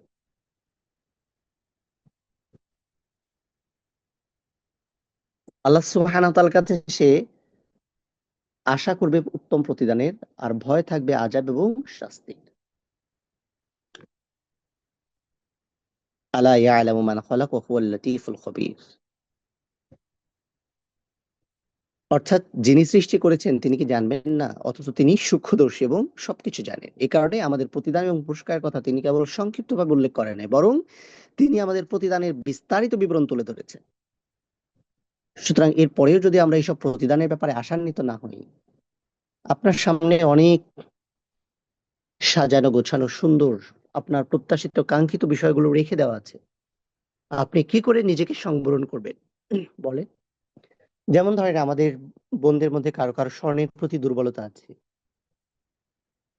অসংখ্য স্বর্ণ আপনার সামনে সাজিয়ে গুছিয়ে রেখে দেওয়া হয়েছে, কিন্তু আপনার অন্তর কেমন যে আপনি এই স্বর্ণগুলো পাওয়ার ব্যাপারে মোটেই কোনো আগ্রহ বা উৎসাহ দেখাচ্ছেন না। অথবা কোনো বোনের পোশাকের ব্যাপারে দুর্বলতা আছে, পছন্দনীয় সব পোশাক এখানে সাজিয়ে রাখা আছে, কিন্তু আপনার মধ্যে কোনো আগ্রহ দেখা যাচ্ছে না। কখনো কি এরকম হবে? আপনি হয়তো কার্টেসি মেইনটেইন করার জন্য সেগুলো রিসিভ করছেন না, বা ভদ্রতার খাতিরে সৌজন্যতার খাতিরে, কিন্তু মনে মনে ঠিকই প্রত্যাশা করছেন আমি যদি পাইতাম তাহলে কতই না ভালো হতো। ঠিক নামাজের একটা আয়াত, কোরআনের একটা আয়াত তেলাওয়াত করার পরে সেখানে আপনার জন্য কি কি পাওয়ার সুযোগ আছে এবং কোন জায়গাগুলো থেকে নিজেকে দূরে রাখতে হবে, সেটি নিঃসন্দেহে আপনাকে বের করার মতো ক্যাপাবিলিটি অ্যাচিভ করতে হবে। যদি এটা করতে পারেন, তবে আপনি দ্বিতীয় স্তরের নামাজি হিসেবে গণ্য হবে, এবং আপনি তৃতীয় স্তরের দিকে ধাবিত হওয়ার ব্যাপারে নিজেকে ফরওয়ার্ড করতে পারবেন। আরো অনেক বর্ণনা আছে। এগুলো এমন ইস্যু, আসলে এক একদিন এক একটা বিষয় নিয়ে আলোচনা করলে বেটার হইতো। তো আমি এই বিষয়টা নিয়ে স্টাডি করার সময় প্ল্যান করলাম যে আরো কিছুদিন করা যায় কিনা। তো আমি চিন্তা করলাম যে আমার মতো সবারই হয়তো ধৈর্য কম, একই বিষয় নিয়ে এতদিন সবার আলোচনা শোনার আগ্রহ নিশ্চয় থাকবে না। সুতরাং একদিন এটা শেষ করার চেষ্টা করি। প্ল্যান করেছি যে আল্লাহ সুবহানাহু ওয়া তাআলা চাইলে এটা নিয়ে কমপ্লিট একটা কোর্স করে ফেলবো ইনশাআল্লাহ। তৃতীয় যে স্তর সেটা হচ্ছে ভীতির স্তর। এটা অর্জিত হয় মানুষের গুনাহের কথা স্মরণের মাধ্যমে। একজন মানুষ দ্বিতীয় স্তর যদি প্রপারলি অতিক্রম না করে, তাহলে সে তৃতীয় স্তরে পৌঁছাবে না, এবং তৃতীয় স্তর থেকে সে উপকৃত হবে না। যেমন, কোন স্টুডেন্ট যদি এসএসসি পাস না করে, তাহলে সে ইন্টারে পড়ার যোগ্যতা অর্জন করে না। যদিও দেশের বাইরের কিছু ভিন্ন একাডেমিক সিস্টেম আছে, সেগুলো ডিফারেন্ট, বাট স্বাভাবিক প্রক্রিয়ায় এটা অর্জিত হয় না। এক্সেপশনাল কোনো মানুষের কাছে ব্যাপারগুলো ডিফারেন্ট হতে পারে। যেমন, একজন মানুষ কোনো স্তরই অতিক্রম করে নাই, কিন্তু হুট করে তার মধ্যে ব্যাপক কোনো পরিবর্তন আসতে পারে। সেটা আল্লাহ সুবহানাহু ওয়া তাআলা চাওয়ার কারণে হতে পারে, অথবা তার কোনো কাছের মানুষের ইন্তেকালের মধ্য দিয়ে হতে পারে, তার জীবনের কোনো মানবিক বিপর্যয়ের কারণে সে হঠাৎ করে ইউটার্ন নিয়ে তার লাইফস্টাইল চেঞ্জ করে ফেলতে পারে। সেটা একটা ডিফারেন্ট কেস, কিন্তু স্বাভাবিক প্রক্রিয়ায় সম্ভব হয় না। এই স্তরটা কি? এটা হচ্ছে অন্তর বা হৃদয়ের এমন একটা অবস্থা যেন অন্তর ভীত বা অস্থির হয়ে ওঠে। অন্তর সব সময়, এমন বিশেষত নামাজ পড়াকালীন সময়টাতে এমন ভয়ে ভীত হয় যেটা কখনোই তাকে স্থির থাকতে দেয় না। কোনো কোনো ভাই বোনের আমার এই কথা শোনার পরে হয়তো এভাবে চিন্তা করছেন যে এটা তো কোনো স্বাভাবিক প্রক্রিয়া না। কিন্তু ব্যাপারটা হলো, আমরা এখন নামাজের ক্ষেত্রে, বিশেষ করে নামাজে একাগ্রতার ক্ষেত্রে তৃতীয় স্তর সম্পর্কে আলোচনা করছি।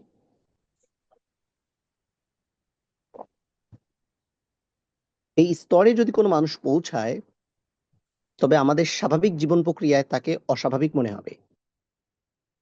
অর্থাৎ এই স্তরে পৌঁছানো কোন মানুষ আমাদের মতো করে জীবনযাপন করবেন না, তার জীবনযাপন হবে অন্যরকম, সাধারণের চেয়ে আলাদা, তার মানে অসাধারণ।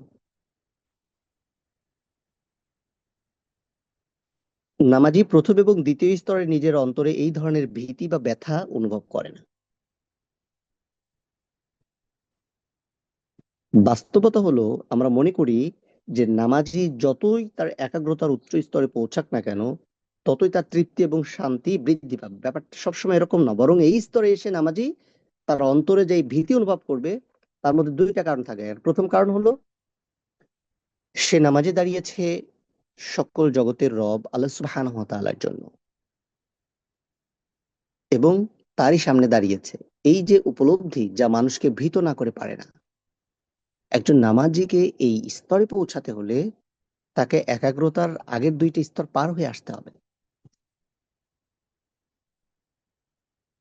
আল্লাহ সুবহানাহু ওয়া তাআলার পাকড়াও সম্পর্কে যদি সে ভীত না হয়, তাহলে সে কিছুতেই মহান রবের সামনে নিজের অবস্থান নির্ণয় করতে পারবে না। আমরা বলছি আলহামদুলিল্লাহি রাব্বিল আলামিন। এই আলামিনের যিনি রব, আসমান জমিন এবং সকল কিছুর যিনি মালিক, একজন সচেতন পাঠক হিসেবে এই কথা দ্বারা প্রভাবিত হওয়া এবং নামাজের ক্ষেত্রে তৃতীয় স্তরে পৌঁছানো এই ব্যক্তির প্রভাবিত হওয়ার মধ্যে আকাশ এবং পাতালের মতো ব্যবধান আছে। আমরা স্বাভাবিকভাবেই ওই রিয়েলাইজেশনটা করতে পারবো না যতক্ষণ না আমরা এই স্তরে পৌঁছাবো। নামাজি ব্যক্তি কোরআনের অর্থ বুঝে তার মাধ্যমে যত বেশি প্রভাবিত হবেন, তার ভীতির স্তরটা তত বাড়বে। ইন্নামাল মুমিনুনা আল্লাযীনা ইযা যুকিরাল্লাহু ওয়াজিলাত কুলুবুহুম ওয়া ইযা তুলিয়াত আলাইহিম আয়াতুহু যাদাতহুম ঈমানান ওয়া আলা রাব্বিহিম ইয়াতাওয়াক্কালুন। মুমিন তো তারাই যাদের সামনে আল্লাহর আয়াতকে স্মরণ করা হলে তাদের হৃদয়গুলো ভীত হয়। যখন তাদের সামনে আল্লাহ সুবহানাহু ওয়া তাআলার আয়াতগুলো পড়া হয়, তখন তা তাদের ঈমান বৃদ্ধি করে এবং তারা তাদের প্রতিপালকের উপর নির্ভরশীল হয়। দ্বিতীয় কারণ হলো, যে কারণ নামাজীকে ভীতির স্তরে উপনীত করে, সেটা হলো তার একটা উপলব্ধি।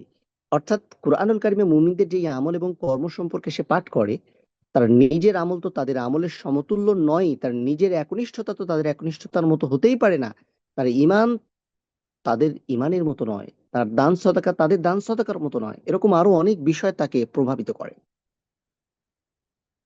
সে নিজেকে সার্বক্ষণিক তুচ্ছ এবং নগণ্য মনে করে এবং অনুভব করে সে যে আমল করেছে তা খুবই সামান্য, তুচ্ছ। এই তুচ্ছ আমল তাকে কিছুতেই মুক্তি দিতে পারবে না, বরং এটা হয়তো আল্লাহ তাআলার পক্ষ থেকে গ্রহণই করা হবে না। তার এই যে মানসিক অবস্থা তাকে ভীত করে তোলে, উদ্বিগ্ন করে, অশান্ত করে তোলে। আল্লাহ সুবহানাহু বলছেন, ওয়াল্লাযীনা ইউতুনা মা আতু ওয়া কুলুবুহুম ওয়াজিলাত আন্নাহুম ইলা রাব্বিহিম রাজিউন। আর যারা যে কোনো কাজই করে তা করার সময় তাদের অন্তর এই ভয়ে ভীত থাকে যে তাদেরকে তাদের রবের কাছে ফিরে যেতে হবে। উম্মুল মুমিনিন হযরত আয়েশা রাদিয়াল্লাহু তাআলা আনহা যখন রাসূল করিম সাল্লাল্লাহু আলাইহি ওয়াসাল্লামকে এই আয়াতের ব্যাখ্যা সম্পর্কে জিজ্ঞেস করে, রাসূল করিম সাল্লাল্লাহু আলাইহি ওয়াসাল্লাম বলেন যে, আয়েশা তিনি বলেন যে আল্লাহ রাসূল সাল্লাল্লাহু আলাইহি ওয়াসাল্লামকে এই আয়াতের ব্যাখ্যা সম্পর্কে জিজ্ঞেস করেছিলাম। ব্যাখ্যার পরে আমি আল্লাহ রাসূল সাল্লাল্লাহু আলাইহি ওয়াসাল্লামকে নিজ দায়িত্বে জিজ্ঞেস করলাম, ইয়া রাসূলুল্লাহ, এরা কি সেই ব্যক্তি যারা মদ পান করে বা চুরি করে? আল্লাহ রাসূল সাল্লাল্লাহু আলাইহি ওয়াসাল্লাম আয়েশা সিদ্দিকা রাদিয়াল্লাহু তাআলাকে বলেন যে, হে সিদ্দিকের মেয়ে, ঠিক হাদিসের ল্যাঙ্গুয়েজটা এরকম আসছে, হে সিদ্দিকের মেয়ে, ব্যাপারটা এরকম নয়, বরং ব্যাপারটা হলো তারা হলো সেই সব ব্যক্তি যারা সিয়াম রাখে, সিয়াম পালন করে, নামাজ পড়ে, দান সাদকা করে, কিন্তু তারা এগুলো তাদের থেকে গ্রহণ না করার ব্যাপারে ভয় করে। তারা ওই সকল মানুষ যারা অসংখ্য কল্যাণের দিকে নিজেদেরকে ধাবিত করে।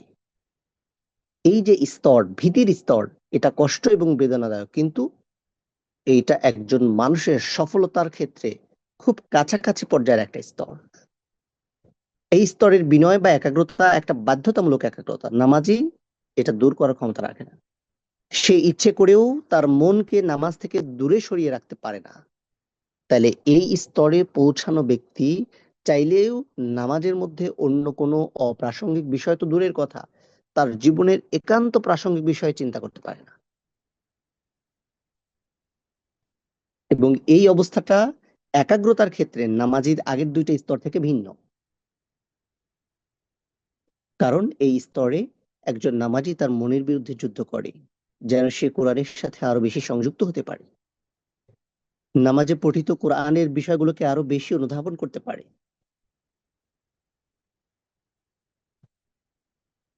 অর্থাৎ দ্বিতীয় যে স্তর ছিল আশার স্তর, সেই জায়গায় নিজেকে একাগ্র রাখে আরো বেশি প্রতিদান এবং পুরস্কার প্রাপ্তির আশায়।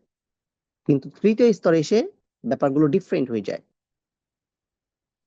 এই স্তরে নামাজি তার অন্তরকে তার প্রতিপালকের দিকে পূর্ণভাবে যুক্ত করে থাকে।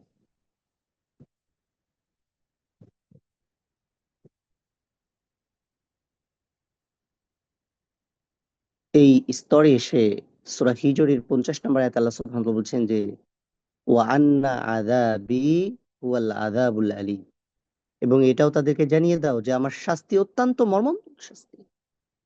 ফলে একজন নামাজীর হৃদয়ে ভয় এবং অস্থিরতার সৃষ্টি হয়। সে অনুভব করে যে আমি জানি না আমার সঙ্গে আমার রব কি আচরণ করবেন। ইন্না রাব্বাকা লাযু মাগফিরাতিন ওয়া যু ইকাবিন আলীম, নিশ্চয় তোমার প্রতিপালক ক্ষমাশীল, কিন্তু আল্লাহ সুবহানাহু ওয়া তাআলা বলছেন যু ইকাবিন আলীম, যন্ত্রণাদায়ক শাস্তিদাতাও তিনি। অসংখ্য আয়াত কোরআনুল কারিমে আল্লাহ সুবহানাহু ওয়া তাআলা এই ব্যাপারে নাযিল করেছেন। ইন্না বাতশা রাব্বিকা লাশাদীদ, প্রতিপক্ষে তোমার রবের ধরাটা খুবই কঠিন হবে। ওয়া ইউহাযযিরুকুমুল্লাহু নাফসাহু ওয়া ইলাল্লাহিল মাসীর, আল্লাহ সুবহানাহু ওয়া তাআলা তোমাদেরকে নিজ শাস্তি থেকে সাবধান করছেন এবং বলছেন যে ওয়া ইলাল্লাহিল মাসীর, যে কোনো মূল্যে আমার কাছে তোমাদের ফিরে আসতে হবে। ইয়াগফিরু লিমান ইয়াশা ওয়া ইউআযিবু মান ইয়াশা ওয়াল্লাহু গফুরুর রাহিম। অসংখ্য আয়াতে আল্লাহ সুবহানাহু ওয়া তাআলা এই দৃষ্টান্তগুলো কি করছেন, উপস্থাপন করছেন। অসংখ্য আয়াত বলা হয়েছে এই ব্যাপারগুলোতে। আমি একটু সংক্ষিপ্ত করতে চেষ্টা করছি। এরপরে আসি চতুর্থ স্তর। এটা অর্জিত হয় কবরের জীবন, কিয়ামতের ভয়াবহতা এবং আখিরাতের কথা চিন্তা ভাবনা করার মাধ্যমে। নামাজি ভীতির স্তর থেকে এই স্তরে উন্নীত হওয়ার ক্ষেত্রে স্বতঃস্ফূর্তত অনুভব করে। এর কারণ হলো সে আল্লাহ সুবহানাহু ওয়া তাআলার মাহাত্ম্য এবং গৌরব সম্পর্কে জ্ঞান রাখে। কোরআন বলছে ইন্নামা ইয়াখশাল্লাহু মিন ইবাদিহিল উলামা, সূরা আল ফাতির আয়াত নাম্বার 28। আল্লাহকে শুধুমাত্র তারাই ভয় করে যারা তার রবের মহাত্ম্য এবং গৌরব সম্পর্কে জ্ঞান রাখে।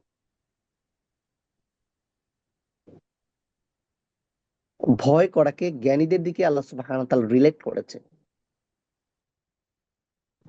এই স্তরের একটা গুরুত্বপূর্ণ বৈশিষ্ট্য হলো শরীরে এমন কোনো বাহ্যিক নিদর্শন প্রকাশ পাওয়া যেটা ভীত অন্তরের অবস্থা প্রকাশ করে। এটা অন্তরের এমন অস্থিরতা কখনোই না যেটা কেবল একজন নামাজি অনুভব করে, বরং এটা এমন একটা ব্যাপক ভয় নামাজি যেটাকে লুকিয়ে রাখতে সক্ষম হয় না। ফলে একটা সময় এই ধরনের নামাজির পক্ষ থেকে মানুষ ফিল করে যে এই লোকটা নামাজি, অর্থাৎ তার বাহ্যিক আচরণ, তার বাহ্যিক চালচলন, তার কথাবার্তা, তার আমল, তার পোশাক পরিচ্ছদ মানুষের সামনে তাকে এমন ভাবে উপস্থাপন করে যাতে করে সে আর নিজেকে কি করতে পারে না, লুকিয়ে রাখতে পারে না। অর্থাৎ তার এই ভালো গুণ অন্যদেরকে আলোকিত করে, অন্যদের কাছে তাকে একজন নামাজি হিসেবে এবং এই স্তরের নামাজি হিসেবে কি করে, প্রকাশ করে।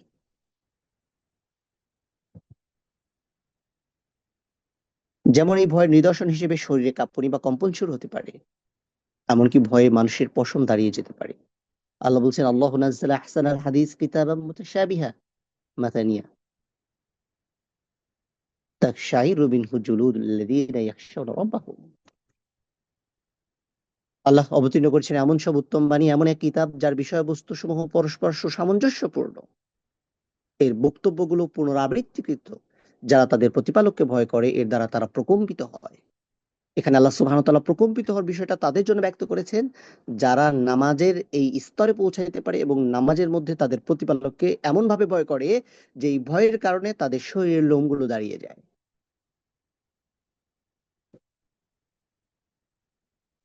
একইভাবে ভয়ের আরেকটা নিদর্শন হলো তার চোখ থেকে অশ্রু বিগলিত হতে থাকে। ওয়াইদা সামিউ মা উনজিলা ইলা রাসূল তারা আয়ুনাহুম তাফিদু মিন দাম মিম্মা আরাফু মিন খালা ইয়াকুলুনা রাব্বানা আমান্না ফাকতুবনা মা'আশ শাহিদিন। রাসূলের প্রতি যেই কালাম অবতীর্ণ হয়েছে তারা যখন তা শোনে তখন দেখবে তাদের চোখ সমূহ থেকে অশ্রু বিগলিত হয়, যেহেতু তারা সত্য চিনে ফেলেছে এবং তারা বলছে হে আমাদের রব, আমরা ঈমান এনেছি, সুতরাং আমাদেরকে শাহিদিন সাক্ষ্যদাতাদের সাথে আমাদের নামগুলোকে লিপিবদ্ধ করে। বরং অতিরিক্ত ভয়ের কারণে নামাজি কখনো কখনো বেহুশ হয়ে পড়ে। ওমর রাদিয়াল্লাহু তাআলার ক্ষেত্রে বর্ণনা করে তিনি আল্লাহ সুবহানাহু ওয়া তাআলার এই আয়াত শোনার পরে বেহুশ হয়ে গেছেন। ইন্না আযাবা রাব্বিকা লাওয়াকি মা লাহু মিন দাফি, তোমার প্রতিপালকের আযাব অবশ্যই আসবে এবং তা রোধ করতে পারে এমন কেউ নেই। এই আয়াত শোনার পরে সাইয়েদনা ওমর ইবনুল খাত্তাব রাদিয়াল্লাহু তাআলা নিজেই বেহুশ হয়ে গিয়েছিলেন। ভয়ের এই স্তর একটা মহৎ স্তর। আমাদের প্রতিপালক তার কিতাবে এর অনেক প্রশংসা করছেন। আল্লাহ সুবহানাহু ওয়া তাআলা বলছেন, ইন্নাল্লাযীনা ইয়াখশাউনা রাব্বাহুম বিল গায়ব লাহুম মাগফিরাতুন ওয়া আজরুন কাবীর।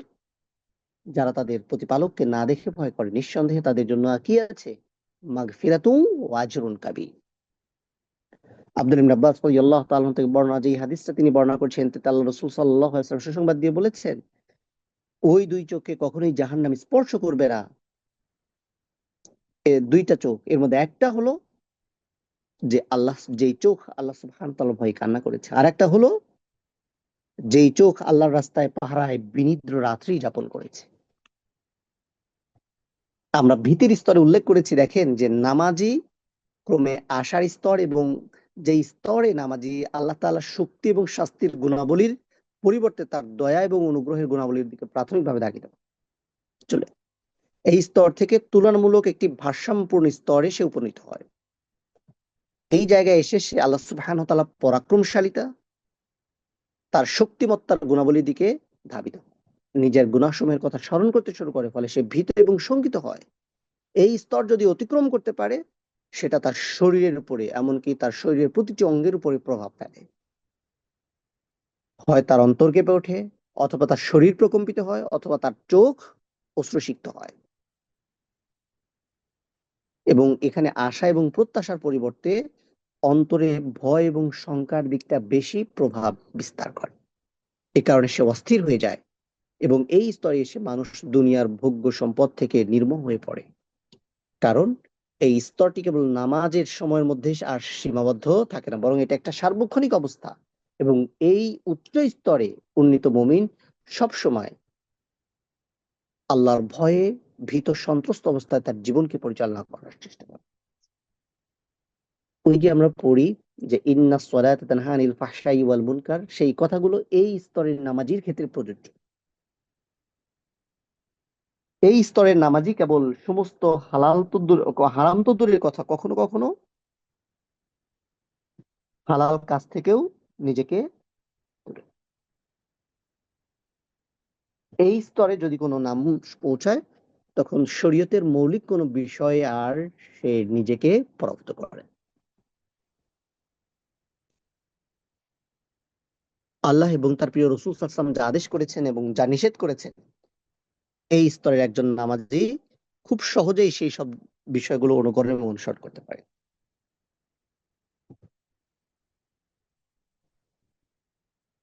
সর্বশেষ যেই স্তর, সেটা হলো প্রশান্তির স্তর।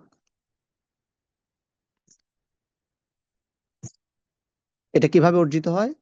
এইটা মানুষের অর্জন করার সুযোগ নেই।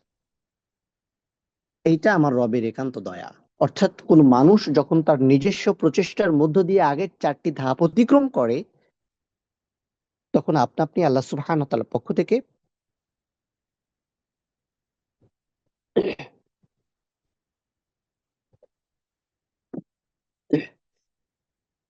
সেটা আল্লাহ সুবহানাহুর পক্ষ থেকে সে অর্জন করে। এই স্তরের অধিকারীর সংখ্যা খুবই কম।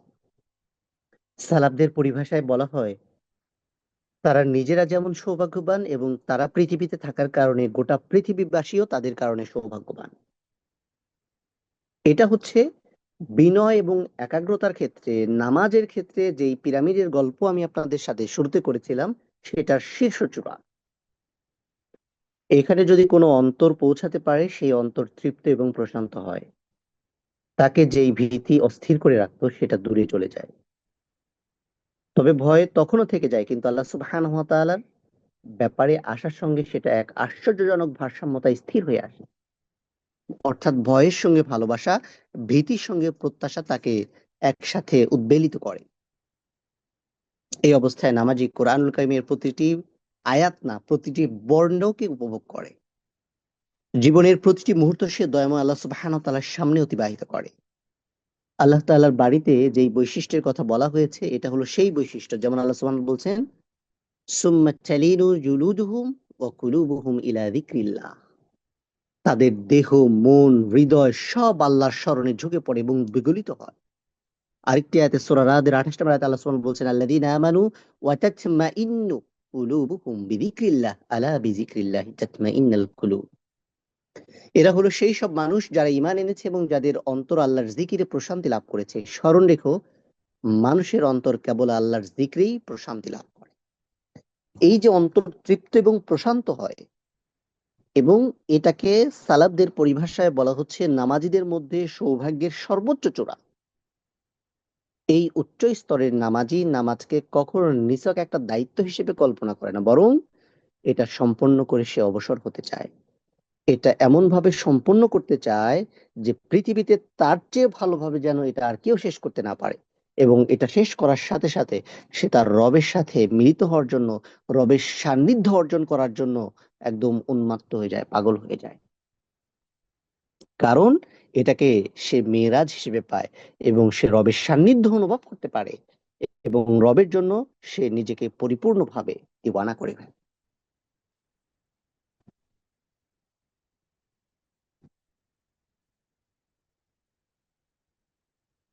এই স্তরের যেই বৈশিষ্ট্য এবং সালাফদের যেই ঘটনাগুলো বর্ণনা করা হয়েছে, এর মধ্যে একটা ইস্যু হলো, যেমন ধরে রাসূল করিম সাল্লাল্লাহু আলাইহি ওয়াসাল্লাম বলছেন যে ওয়া জুইলাত কুররাতা আইনি ফিস সালাহ, আমার চোখের শীতলতা রাখা হয়েছে আমার নামাজের মধ্যে।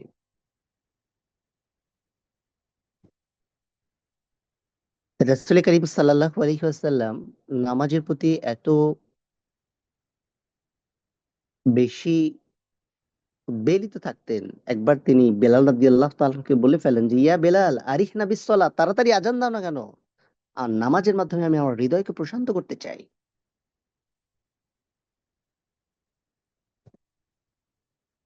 রাসূল সাল্লাল্লাহু আলাইহি ওয়াসাল্লামের এই স্তরে পৌঁছানোর রহস্য বোঝা যায় শুধুমাত্র এই কথার মধ্য দিয়ে যে তিনি নামাজে এত বেশি দীর্ঘ সময় দাঁড়িয়ে থাকতেন, যে এই দীর্ঘ সময় দাঁড়িয়ে থাকার কারণে কখনো কখনো তার পা দুটো ফুলে যেত। বিখ্যাত সাহাবী আদি ইবনে হাতেম রাদিয়াল্লাহু তাআলা আনহু আমাদের কাছে এই স্তরটির বৈশিষ্ট্য বর্ণনা করে তিনি বলছেন, নামাজের যে ওয়াক্তই আগমন করে তার পূর্বেই আমি নামাজের প্রস্তুতি নিয়ে থাকি এবং তার জন্য আগ্রহী থাকি। আরো অনেক ইস্যুজ আছে, তাইলে নামাজের যেই পিরামিডের গল্প আমি আপনাদেরকে বলেছি, এটার ক্ষেত্রে প্রথম স্তর ছিল অনুধাবনের স্তর, যেটা কিসের মাধ্যমে অর্জিত হবে? পড়াশোনা এবং জ্ঞান অর্জন। কোন স্তরের পড়াশোনা এবং কোন স্তরের জ্ঞান? যার মাধ্যমে একজন মানুষ কোরআনের আয়াতের অর্থ জানবে, কোরআনের আয়াতের অর্থ জানার পাশাপাশি আল্লাহ সুবহানাহু ওয়া তাআলা কি বলতে চাইছেন এটা সে বুঝবে। এরপরে আশা এবং আকাঙ্ক্ষা, নামাজের প্রতিটি কাজ এবং দোয়ার মাধ্যমে এবং এগুলোর প্রতিদান সম্পর্কে জানার মাধ্যমে এই স্তর একজন মানুষ অতিক্রম করতে পারে। তৃতীয় স্তর হচ্ছে ভীতির অবস্থা। কোরআনে আল্লাহ কি বলেছেন, বিশেষ করে আদেশ এবং নিষেধ উভয় ক্ষেত্রে সে পারঙ্গমতা অর্জন করবে। আদেশের ক্ষেত্রে সে আশান্বিত হবে এবং নিষেধের ক্ষেত্রে সে নিজেকে এই শাস্তি থেকে রক্ষার জন্য নিজেকে ভীত সন্ত্রস্ত করে তুলবে। চতুর্থ স্তর হচ্ছে জ্ঞানযুক্ত ভয়ের স্তর। এটা অর্জিত হবে কিসের মাধ্যমে? কবরের জীবন, কিয়ামতের ভয়াবহতা এবং আখিরাতের কথা চিন্তা ভাবনা করার মধ্যে। এবং পঞ্চম স্তর, যেটি শুধুমাত্র রবের পক্ষ থেকে এক বিশেষ দান। এই যে পাঁচটা স্তরের ইন ডিটেইল আমরা আলোচনা করেছি, এই পাঁচটা স্তরকে যদি আমরা সামারাইজ করতে চাই, তাহলে ঠিক এভাবে বলা যেতে পারে যে প্রথম যে স্তর,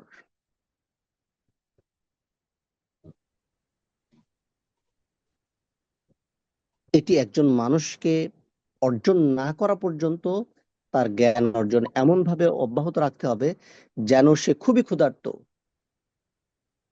এবং 3 দিন 4 দিন ধরে না খেয়ে আছে। এই অবস্থায় খাবার পেলে সে যেভাবে এটা খাইতে চাইবে, ঠিক জ্ঞান অর্জন ক্ষেত্রে তাকে এত বেশি একাগ্র হতে হবে। প্রত্যেকটা স্তর উত্তীর্ণ হওয়ার ক্ষেত্রে ধীরতা এবং ধারাবাহিকতা খুবই গুরুত্বপূর্ণ। প্রথমে যদি আমরা তৃতীয় বা চতুর্থ স্তরে আরোহণের চেষ্টা করি, তাহলে এটা আমাদের উপকারের চেয়ে ক্ষতি বেশি করবে। কারণ দ্বিতীয় স্তরটাই হলো আল্লাহ তাআলার মানে অন্তরে আল্লাহ তাআলার ভালোবাসা সৃষ্টি। কেমন? সুতরাং ওয়ান আফটার অ্যানাদার, একটা স্টেপ অ্যাচিভ করার পরে পরবর্তী স্টেপের জন্য নিজেকে কি করা? ধাবিত করা। দেন অনেক সময় নিয়ে ফেলেছি, আমি মূল কথায় চলে যাই, যেটা একদম আমাদের মতো নামাজীদের ক্ষেত্রে প্রযোজ্য।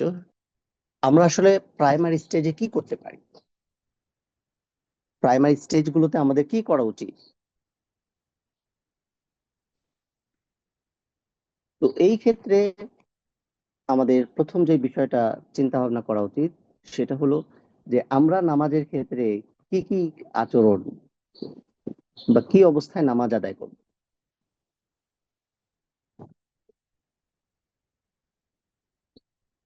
প্রথমেই বলা হচ্ছে যে খাবারের উপস্থিতিতে নামাজ না পড়া। খাবারের উপস্থিতিতে নামাজ না পড়া।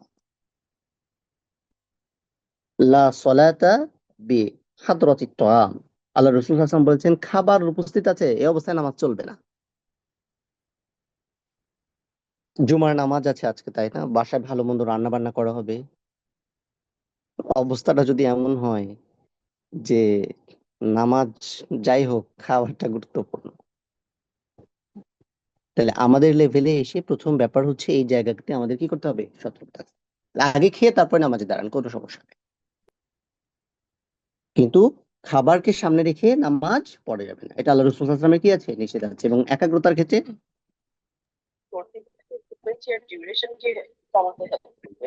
ও বুখারী শরীফের আরেকটি হাদিসের মধ্যে আল্লাহ রাসূল সাল্লাল্লাহু আলাইহি ওয়াসাল্লাম বলছেন যে ইযা উদিয়াল আশাউ ওয়া উকিমাতিস সালাত ফাবদাউ বিল আশা।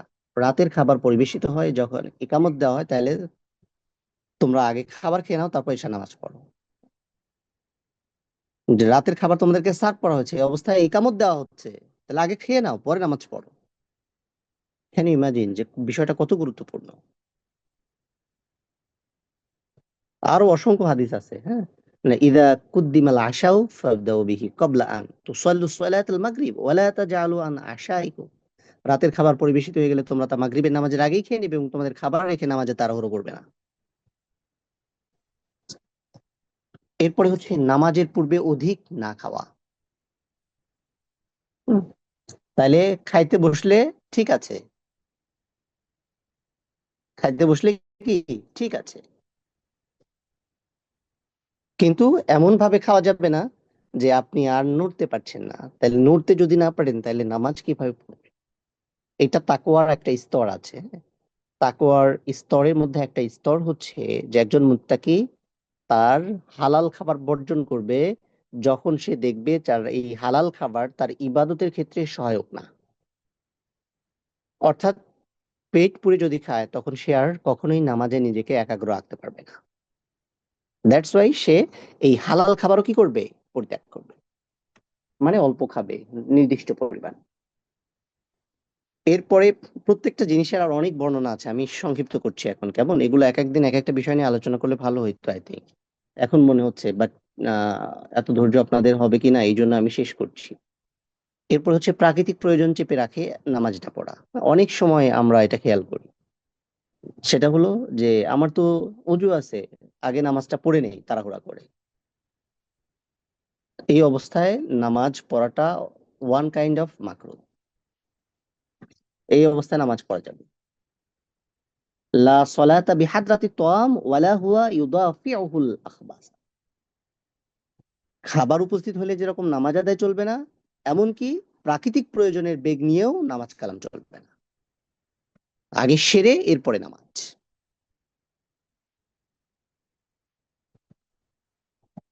এরপরে হচ্ছে তন্দ্রা নিয়ে নামাজ না পড়া। অনেক সময় আমরা ঘুম ঘুম চোখে নামাজ পড়ি, বিশেষ করে ফজরের নামাজ, হ্যাঁ? খেয়াল করলেই দেখা যায় যে কোন রকম একটু অনেক মানুষকে দেখেছি যে ভালোভাবে মুখ ধোয় না, কারণ ভালোভাবে অজু করলে তার ঘুমটা পুরোপুরি চলে যাবে। অথবা রাত ২টা ১টা ১:৩০টায় ঘুমিয়েছে, কোনোভাবে ঘুম ভাঙতে চাইছে না, শরীরও বিছানা থেকে উঠতে চাইছে না, কিন্তু নামাজ তো পড়তে হবে। কোন রকম উঠে ঘুম ঘুম চোখে নামাজ পড়ে আবার ঘুমিয়ে যায়।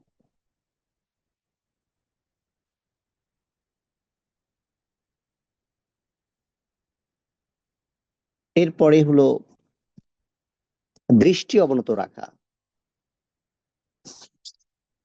নামাজের ক্ষেত্রে চারপাশের বিষয়বলির সঙ্গে জড়িয়ে যাওয়ার জন্য অনেক সময় এটা নামাজের একাগ্রতা নষ্ট করে ফেলে। এই জন্য নামাজের মধ্যে আপনার চোখ যদি পূর্ব পশ্চিম মানে এদিক ওদিক ঘুরে বেড়ায়, তাহলে বলতে পারেন যে আপনার একাগ্রতা আসবে না। রাসূল সাল্লাল্লাহু আলাইহি ওয়াসাল্লাম আমাদেরকে শিখিয়েছেন আমরা যেন সিজদার স্থানের দিকে তাকিয়ে থাকি, যেন আমরা প্রকৃত একাগ্রতা অর্জনে সক্ষম। কেমন? সুতরাং নামাজের মধ্যে এদিক ওইদিকে তাকানো যাবে না।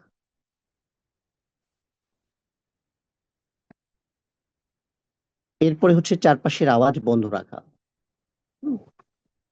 যে বাসায় টিভি চলছে, আপনি 2 রুম পরে নামাজ পড়ছেন, টিভির সাউন্ড গুলো সব আপনার কাছে পৌঁছাচ্ছে, খেলাধুলা হচ্ছে, চিল্লাপাল্লা হচ্ছে, যতটুকু সম্ভব এগুলো থেকে দূরে নামাজ অবস্থান করা।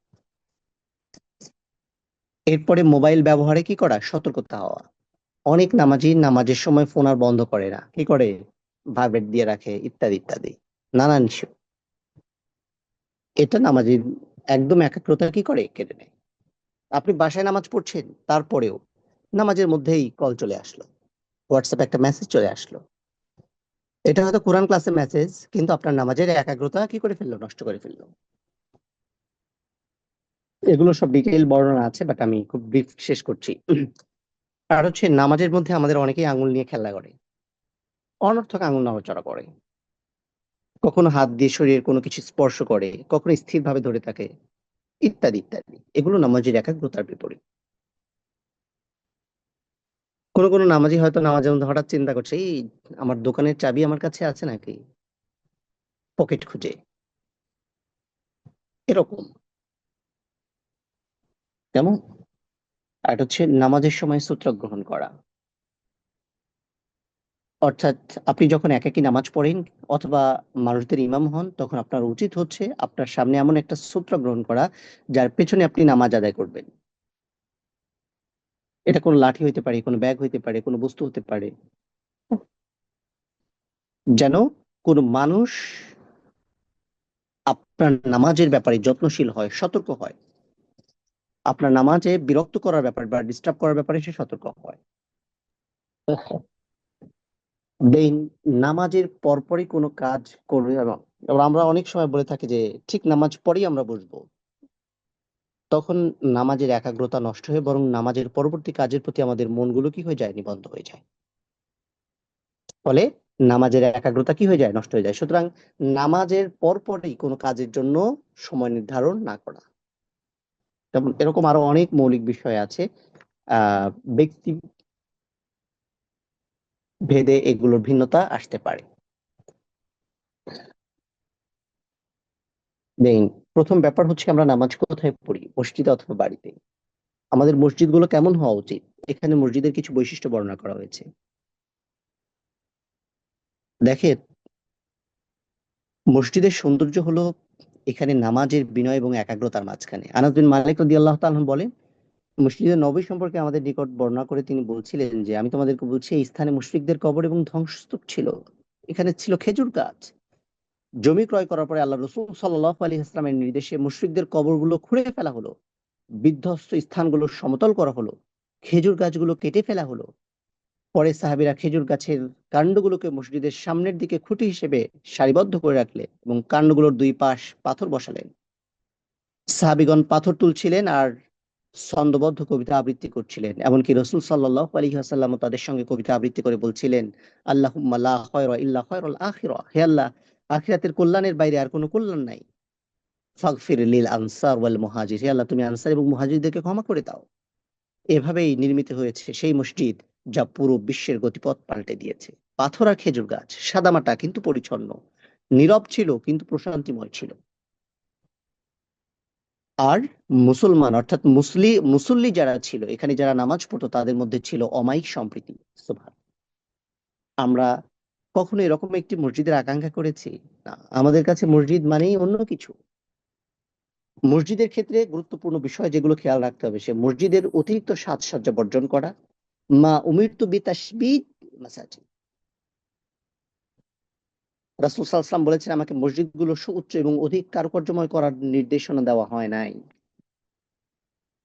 মসজিদে বিভিন্ন প্লেকার্ড এবং বিজ্ঞপ্তি সাজানো হয় আজকাল, নানান ধরনের লিখনির মাধ্যমে এগুলো সজ্জিত করা থাকে, এই ব্যাপারেও সতর্ক থাকতে নির্দেশনা দেওয়া হয়েছে। এরপরে মসজিদ হবে পরিচ্ছন্ন। ঢাকা শহরের মসজিদগুলো জুমার দিন নামাজ পড়তে যান, খেয়াল করলে দেখবেন যে পরিচ্ছন্নতার মিনিমাম একটা কার্টেসি মেনটেন করা হয় নাই। যার যেখানে ইচ্ছা জুতো নিয়ে যাচ্ছে। মসজিদ যে কত পবিত্র, থিঙ্ক সামটাইম আমার কাছে মনে হয় যে এদের কাছে মসজিদের পবিত্রতার চেয়ে জুতার মূল্য অনেক বেশি। আপনার ভাই কেন এত দামি জুতা নিয়ে মসজিদে যাইতে হবে, যেটা মসজিদের ভিতরে নিয়ে যাইতে হয়। আপনি ইবাদত করতে আসছেন নাকি মানুষকে এগুলো দেখানোর জন্য আসছেন? দিনের দেন একটা সেজদার জায়গাকে নষ্ট করে ফেলছে। কোনো ভ্রুক্ষেপ নাই, কোনো চিন্তাও নাই, কোনো অনুভূতিও নাই যে আমি মসজিদের পবিত্রতা নষ্ট করার মতো ভয়ঙ্কর কাজ করছি আমার জুতা রাখার জন্য। অনেক সময় সিজদা দেওয়া যায় না, ধুলাবালি কিসমিস করে। কিছু মসজিদের ব্যাপার ডিফারেন্ট। এরকম ঢাকা শহরে এরকম মসজিদের সংখ্যা নেহায়েত খুবই কম, ঢাকা শহরেই কম।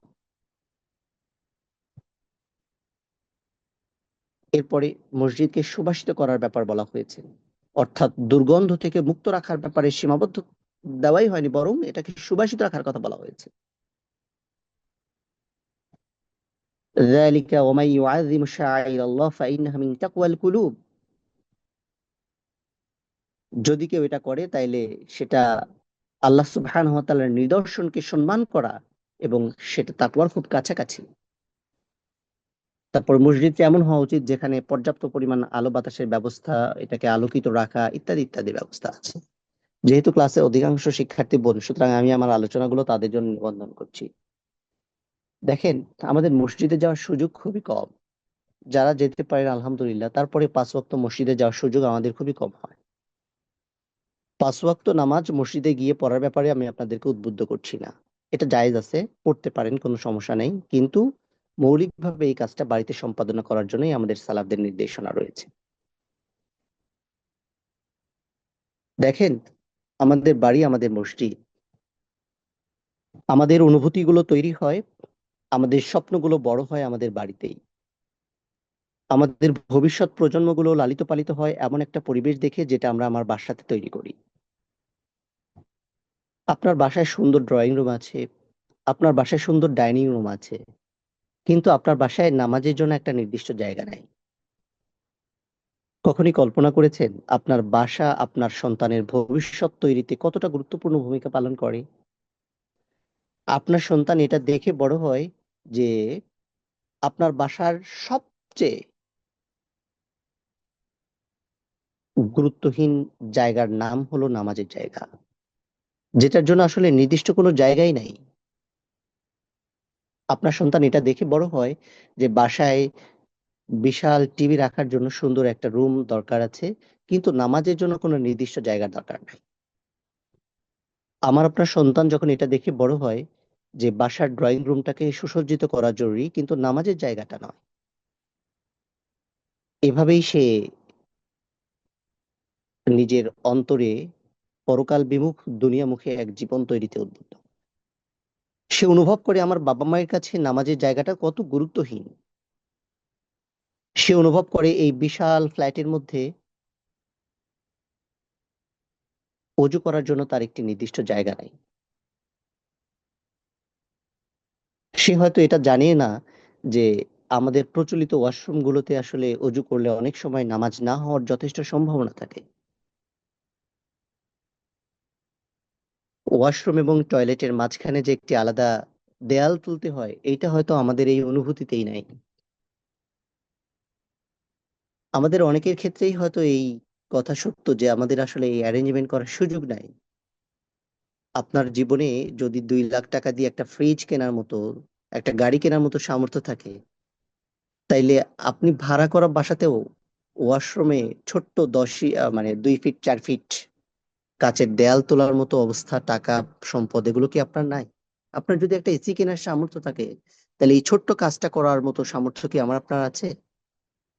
অথবা বাসায় যদি 3টা ওয়াশরুম থাকে, তাহলে একটাকে অজু করার জন্য ব্যবহার করা এবং সেখানে প্রাকৃতিক প্রয়োজন এর জন্য নিষিদ্ধ করে রাখার মতো অবস্থা কি আমার আপনার আছে? এরকম পরিবেশ বা এরকম পরিস্থিতিতে কি করে চিন্তা করি যে আমাদের পরবর্তী প্রজন্ম নামাজের ব্যাপারে মনোযোগী হবে? আপনি তো বাসাকে, আপনার বাসার পরিবেশটা এমন ভাবে তৈরি করেছেন যেটা তো আসলে নামাজ উপযোগী না।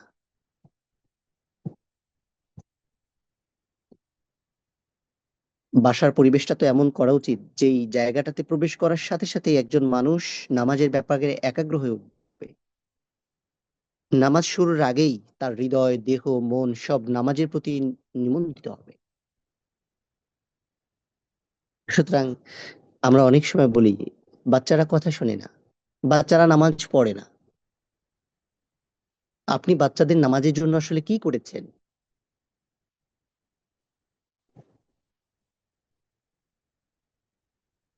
দেখেন, একটা চমৎকার গল্প বলি। আল্লাহ রসুলের একজন সাহাবী চেষ্টা করছেন নামাজের জন্য একটা শ্রেষ্ঠ জায়গা প্রস্তুত করতে, যে জায়গাটাতে নামাজে একাগ্র হতে তাকে সাহায্য করবে। নিজের বহু ব্যস্ততা সত্ত্বেও রসুল করিম সাল্লাল্লাহু আলাইহি ওয়াসাল্লাম যে সাহাবীর ডাকে সাড়া দিয়েছেন, অতি চমৎকার এই জন্য যে তিনি আবু বকর রাদিয়াল্লাহু তাআলাকে সঙ্গে নিয়ে এসেছেন, যেন তিনিও এই অভ্যন্তরীণ মসজিদ উদ্বোধন প্রত্যক্ষ করেন।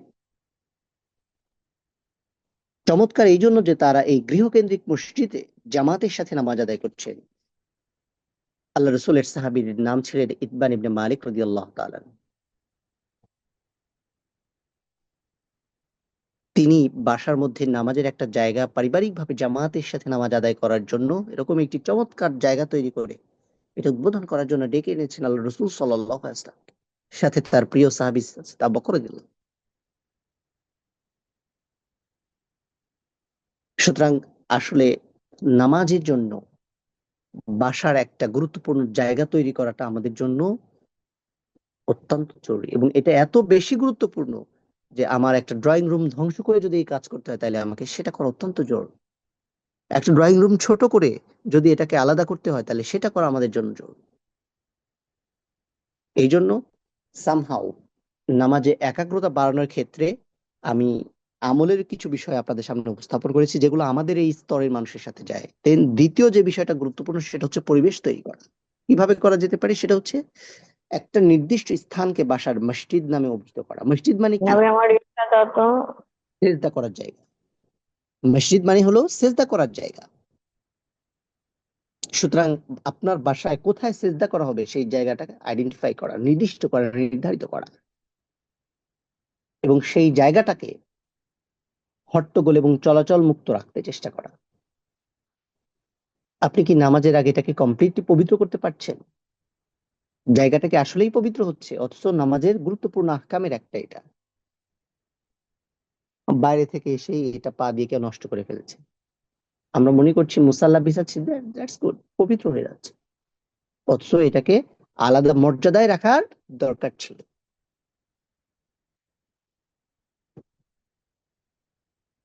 শুধু তাই না, এই জায়গাটা যেন নীরব থাকে, যেখানে নামাজ পড়লে টিভির সাউন্ড আসে না, মোবাইল বাজে না, ল্যান্ডফোন বাজে না। এরকম একটি জায়গা বাসায় নামাজের জন্য নির্ধারণ করা জরুরি।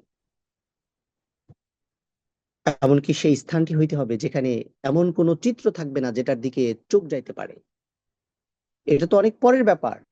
এই রুমে এমন কোনো পর্দাও থাকবে না যেটা অত্যন্ত কারুকার্য খচিত, নামাজের মধ্যে যেটা আপনাকে অ্যাট্রাক্ট করে। আমাদের সালাফরা নামাজের ক্ষেত্রে এমন মুসাল্লা ব্যবহার করতেন না যেই মুসাল্লা তাকে নামাজের পরিবর্তে তার ডিজাইন তাকে আকৃষ্ট করে। আমরা মুসাল্লার কাছেও আমাদের নামাজের সৌন্দর্য হারিয়েছি। মুসাল্লাটা অবশ্যই আরামদায়ক হতে পারে, কিন্তু সেটা এত ঝলমলা, এত কারুকার্য সম্বলিত হবে না যেটার নকশা আপনাকে নামাজের মধ্যে অ্যাট্রাক্ট করে। নামাজের জন্য বাসায় যেই জায়গাটা থাকবে সেই জায়গাটাকে দুনিয়াবি কোনো কাজে ব্যবহার না করা।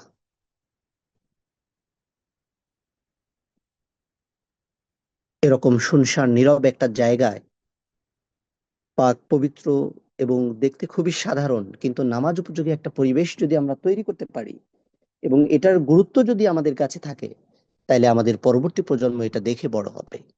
তারা এটা আমাদের কাছ থেকে শিখবে, তারা বুঝবে যে আমাদের জীবনে নামাজের গুরুত্ব কতটুকু।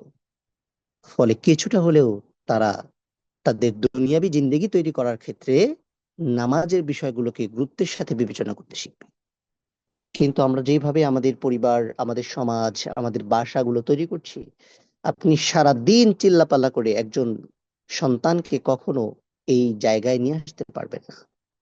সুতরাং আমাদের অনেক দায়বদ্ধতা আছে, আমাদের অনেক দুর্বলতা আছে। আমরা সেগুলো খুঁজতে না গিয়ে আমাদের চিন্তা হচ্ছে আমাদের সরাসরি কমপ্লেইন, আমাদের বাচ্চারা কথা শোনে না, ওরা মোবাইল নিয়ে ব্যস্ত, ওদের ধৈর্য ধরে এগুলো শোনার সময় নাই। ও, মানুষকে দেখানোর জন্য, প্রদর্শন করার জন্য আপনার বাসায় যদি একটা ড্রয়িং রুম থাকতে পারে, তাহলে একটা নামাজের রুম কি আপনার বাসায় থাকতে পারবে না?